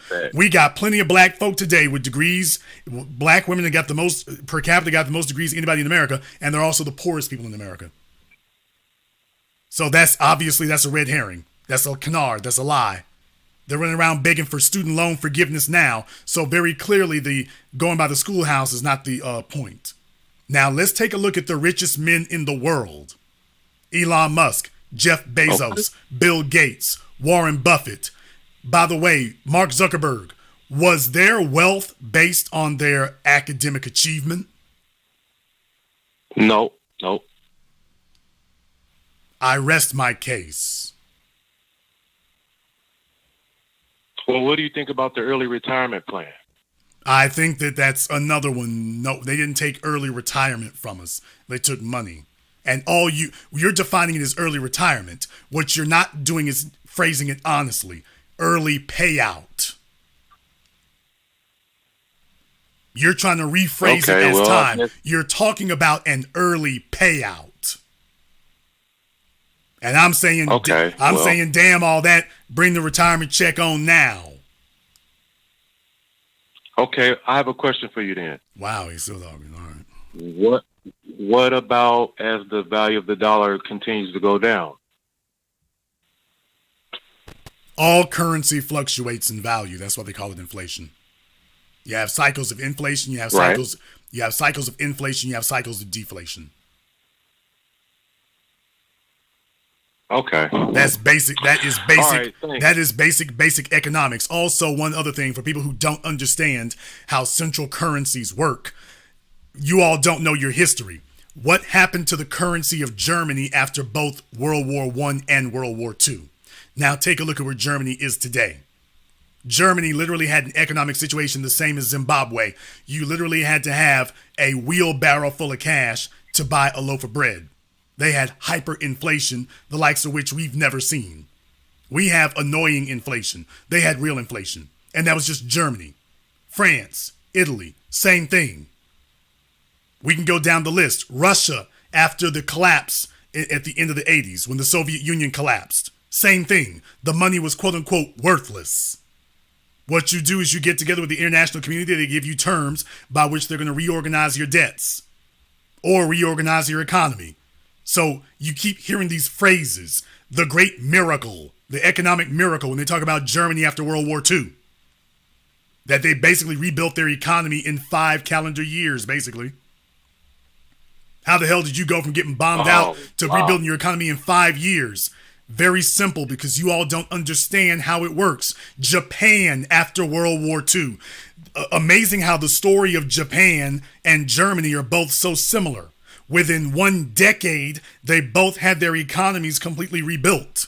They went from being bombed to ashes to their economies being rebuilt. And now today, Japan is the world's technological innovator and Germany is the world's engineer. Not that America was a slouch, but we all know Japan is where the technology goes and Germany is where your engineering is. Yeah, that's true. We're overcomplicating. Right, yeah, you're right. Thanks, Jason. Thank you very much for giving us a call. There's no need to overcomplicate this, people. When the world wants to do an economic reset, that's easy.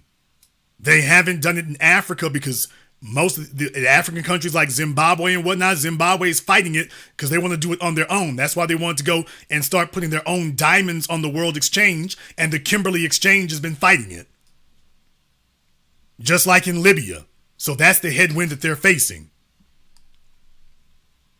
For everybody else, no, an economic reset actually takes place very quickly.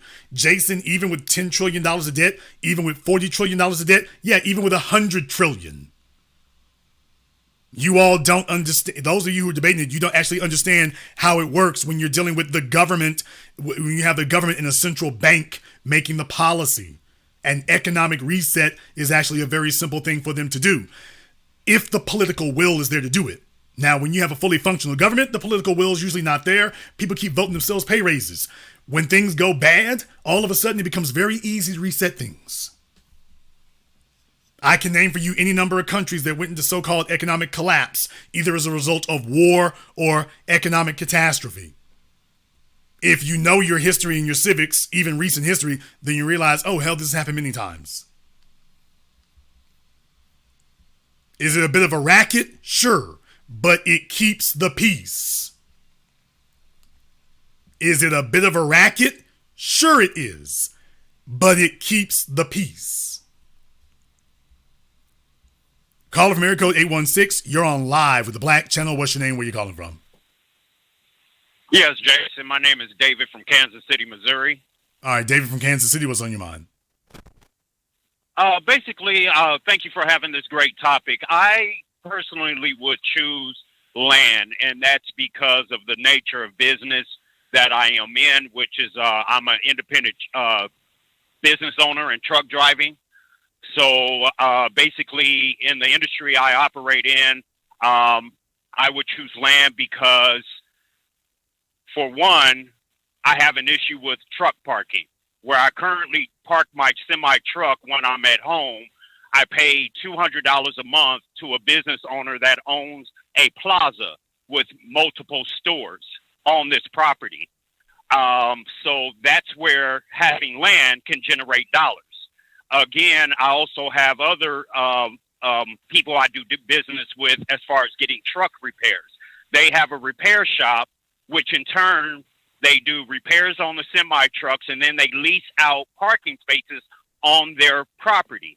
So that, again, generates another stream of income. I also know that if I had a piece of land for my business, but I can also use that as another location for parking or leasing my land out, let's say for the to the state, because I know of a person that you can't do any of that without money to develop it.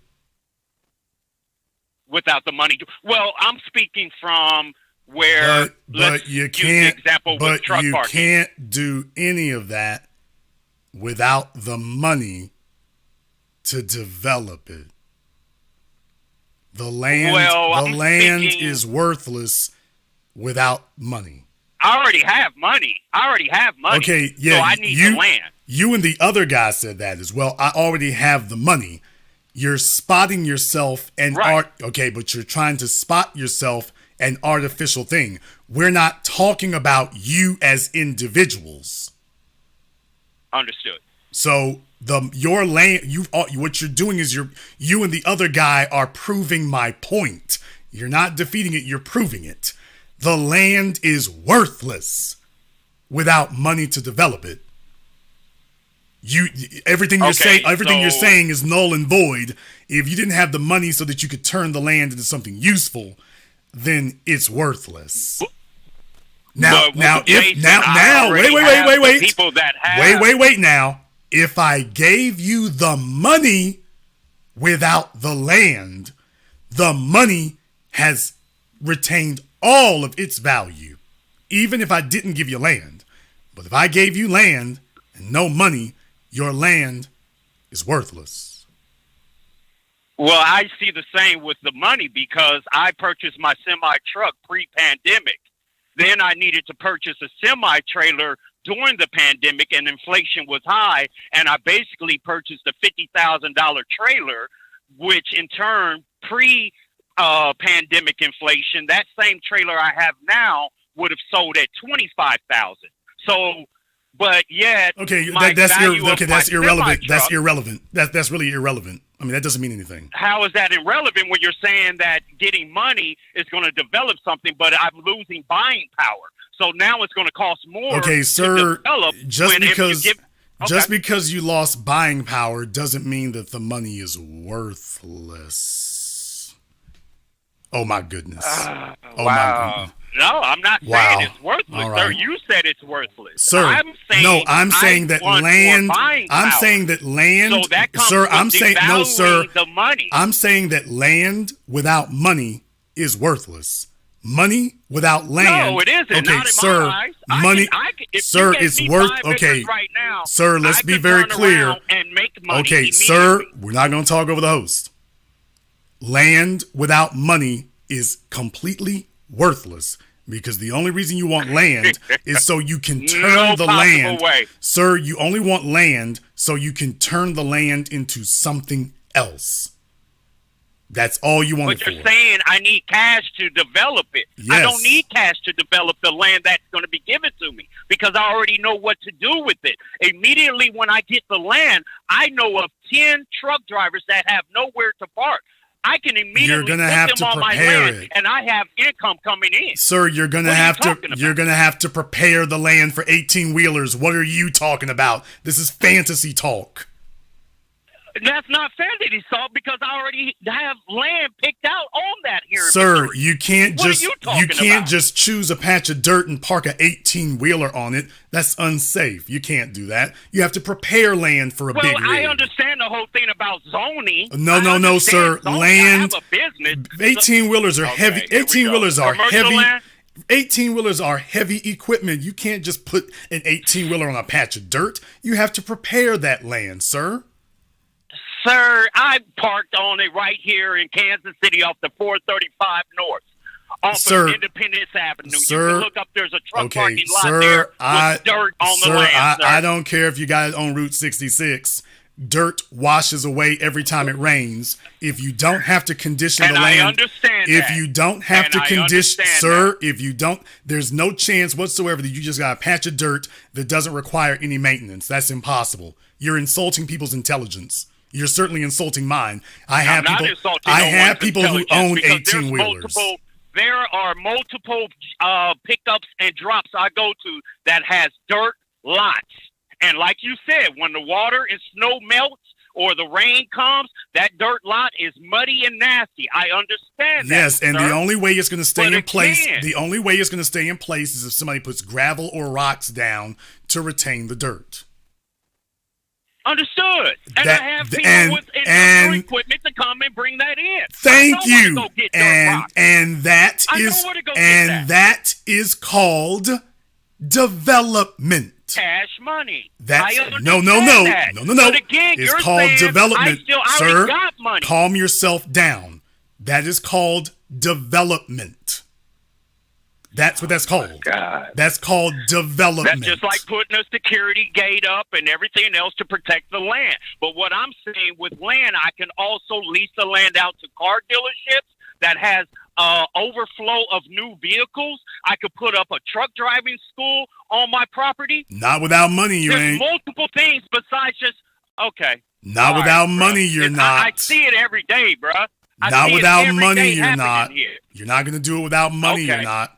Okay. Not without money, you ain't. Okay. You sure about that? Yes, sir. You sure about that? How about getting a contract with the state? How about getting a contract with your local government? And they are going to want to know what condition the land is in and if it's suitable for what you want to do with it.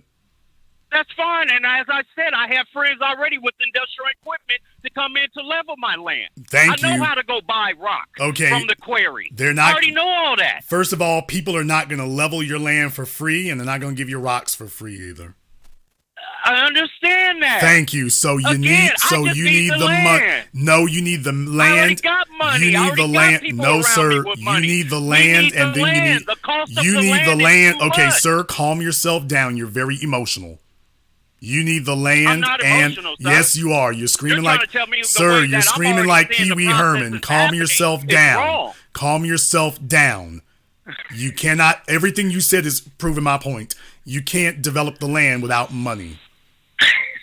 That's what you need. I don't blame him. He doesn't have a point.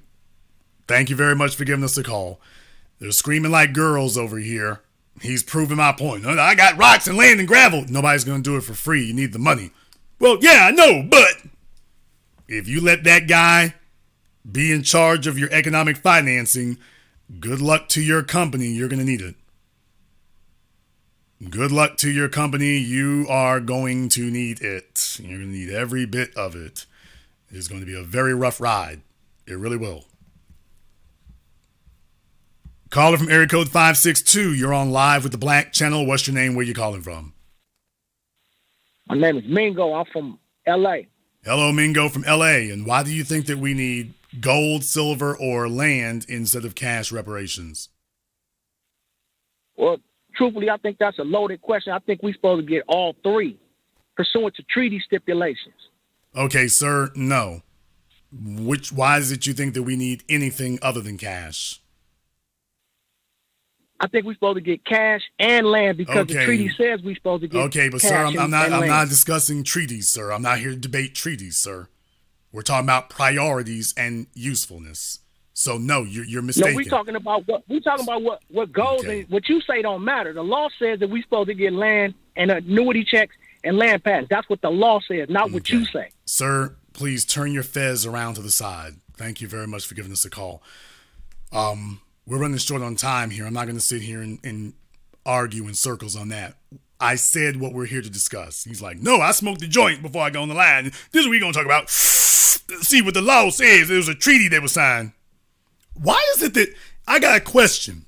All of you damn treaty experts, why is it that none of you treaty experts have pulled a Johnny Cochran and gone to the federal government and the Supreme Court and argued the case to get these so-called treaties honored? All these treaty experts, all these land experts, all these law experts, and ain't none of them been to the Supreme Court or the federal government to sit up here and get this case going and argue this case for us, by the way. Why is it all these experts on treaties and laws haven't gone to go and do what Johnny Cochran was doing? If you're such experts on it, why haven't y'all done that yet? You're calling me to tell me, but you're not calling Nancy Pelosi and Chuck Schumer and Clarence Thomas to tell them. You're getting on the phone over here telling me.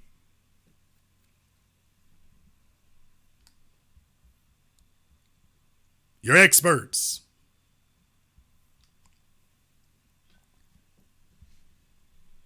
No, I wanted to give a chance for we don't need land, we don't need money, we need land reparating people. I wanted to give them an opportunity to weigh in. You all saw what it was. It wasn't pretty. So going forward, yeah, everybody doesn't need to be involved. Some of y'all just need to sit back and let the adults in the room take care of the rest. I want to tell you something else. What you heard tonight, that is the very reason that we have a representative democracy and not a direct democracy. You have a democratic republic and not a direct democracy. What you heard on the phones tonight, that's the reason why. That's why. Because that's what you get if you have a direct democracy. Here you get the welfare queens and the backwater hillbillies and the Fez pirates. They start calling up and they gonna grab the microphone and I'm the smartest brother up in here. Yes, my name is Jeff Khalid Abdul Muhammad Ali Aliyah. And I would like to explain about the Treaty of 1812, 1706, 1809, 1642, 1692, 1922, 1999. That's what happens if we let them in. It gets bogged down in that. So if you all wanted a prime example and a perfect illustration of why we don't need to do that, Think about this for a few moments. If we let them in the room, don't y'all know we'll be talking about this for the next damn 30 years? We'll be talking about this for the next damn 30 years or 300 years and never get nothing done. Never get anything done. That's what we'll end up with. But for those of us who want to get something done, we know this ain't the way to go. So no, open mic night is closed.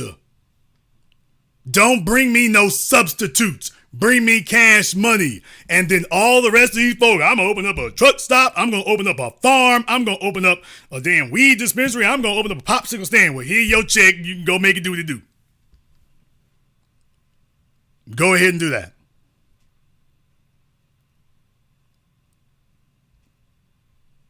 In the meantime, no. No substitutes. What you took from us was financial. What you need to return to us is financial. Slavery was not about education, diplomas, degrees, land, gold, silver, bullion, straw men, silk purses. Slavery was about money. It was always about money, and it always will be. That's what slavery was about. And that's what it is now. We don't need to have any other discussions on anything else. It's about the money. And when you let everybody else in, next thing you know, you got a problem. When you let everybody else in, now you got a problem. So no, we do not need to have any more open mic night. No, we don't. Not at all. Not at all. We'll sit around here for years with them telling us, well, you see, you got to understand the World Economic Forum. The World Economic Forum is what we need to take a look at here right now. We need to be concerned about that right there. That's the thing you don't understand.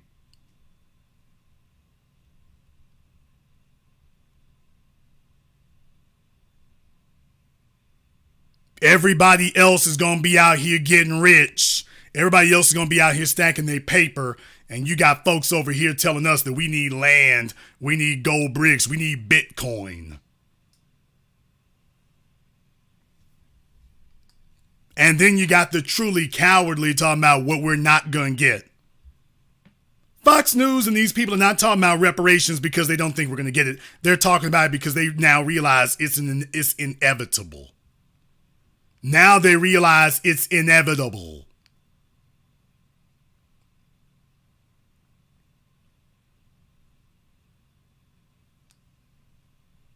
But in the meantime, there's going to be a lot of silliness told, so get ready for that too. We're going to go ahead and wrap things up here tonight. If you are new here to the Black Channel, welcome to the Haven of Intelligent Black Thought. Usually the Haven of Intelligent Black Thought. I do programs like this tonight, though, and it kind of makes you wonder. But anyway, go ahead and click that red subscribe button, click that yellow notification bell, join us each and every time. And if you haven't been to our website, blackchannelfilms.com, you want to go there and check out our groundbreaking best-selling documentary work, 7 a.m. Gentrified Race War, all available on DVD streaming. Go to blackchannelfilms.com. That is blackchannelfilms.com. I want to thank Mr. Steven and everybody else who has contributed to support tonight's program on PayPal, Cash App, or Super Chat. I see you all up there. Mr. Terry Campbell, thank you very much for your support tonight. Eye for an Eye, and everyone else. Appreciate you supporting the new black media. And this concludes tonight's broadcast of the Black Channel. I am your host, your brother, your humble servant, the Black Authority. And until next time, my brothers and my sisters from around the world, remember, black is the future, and the future is cash money.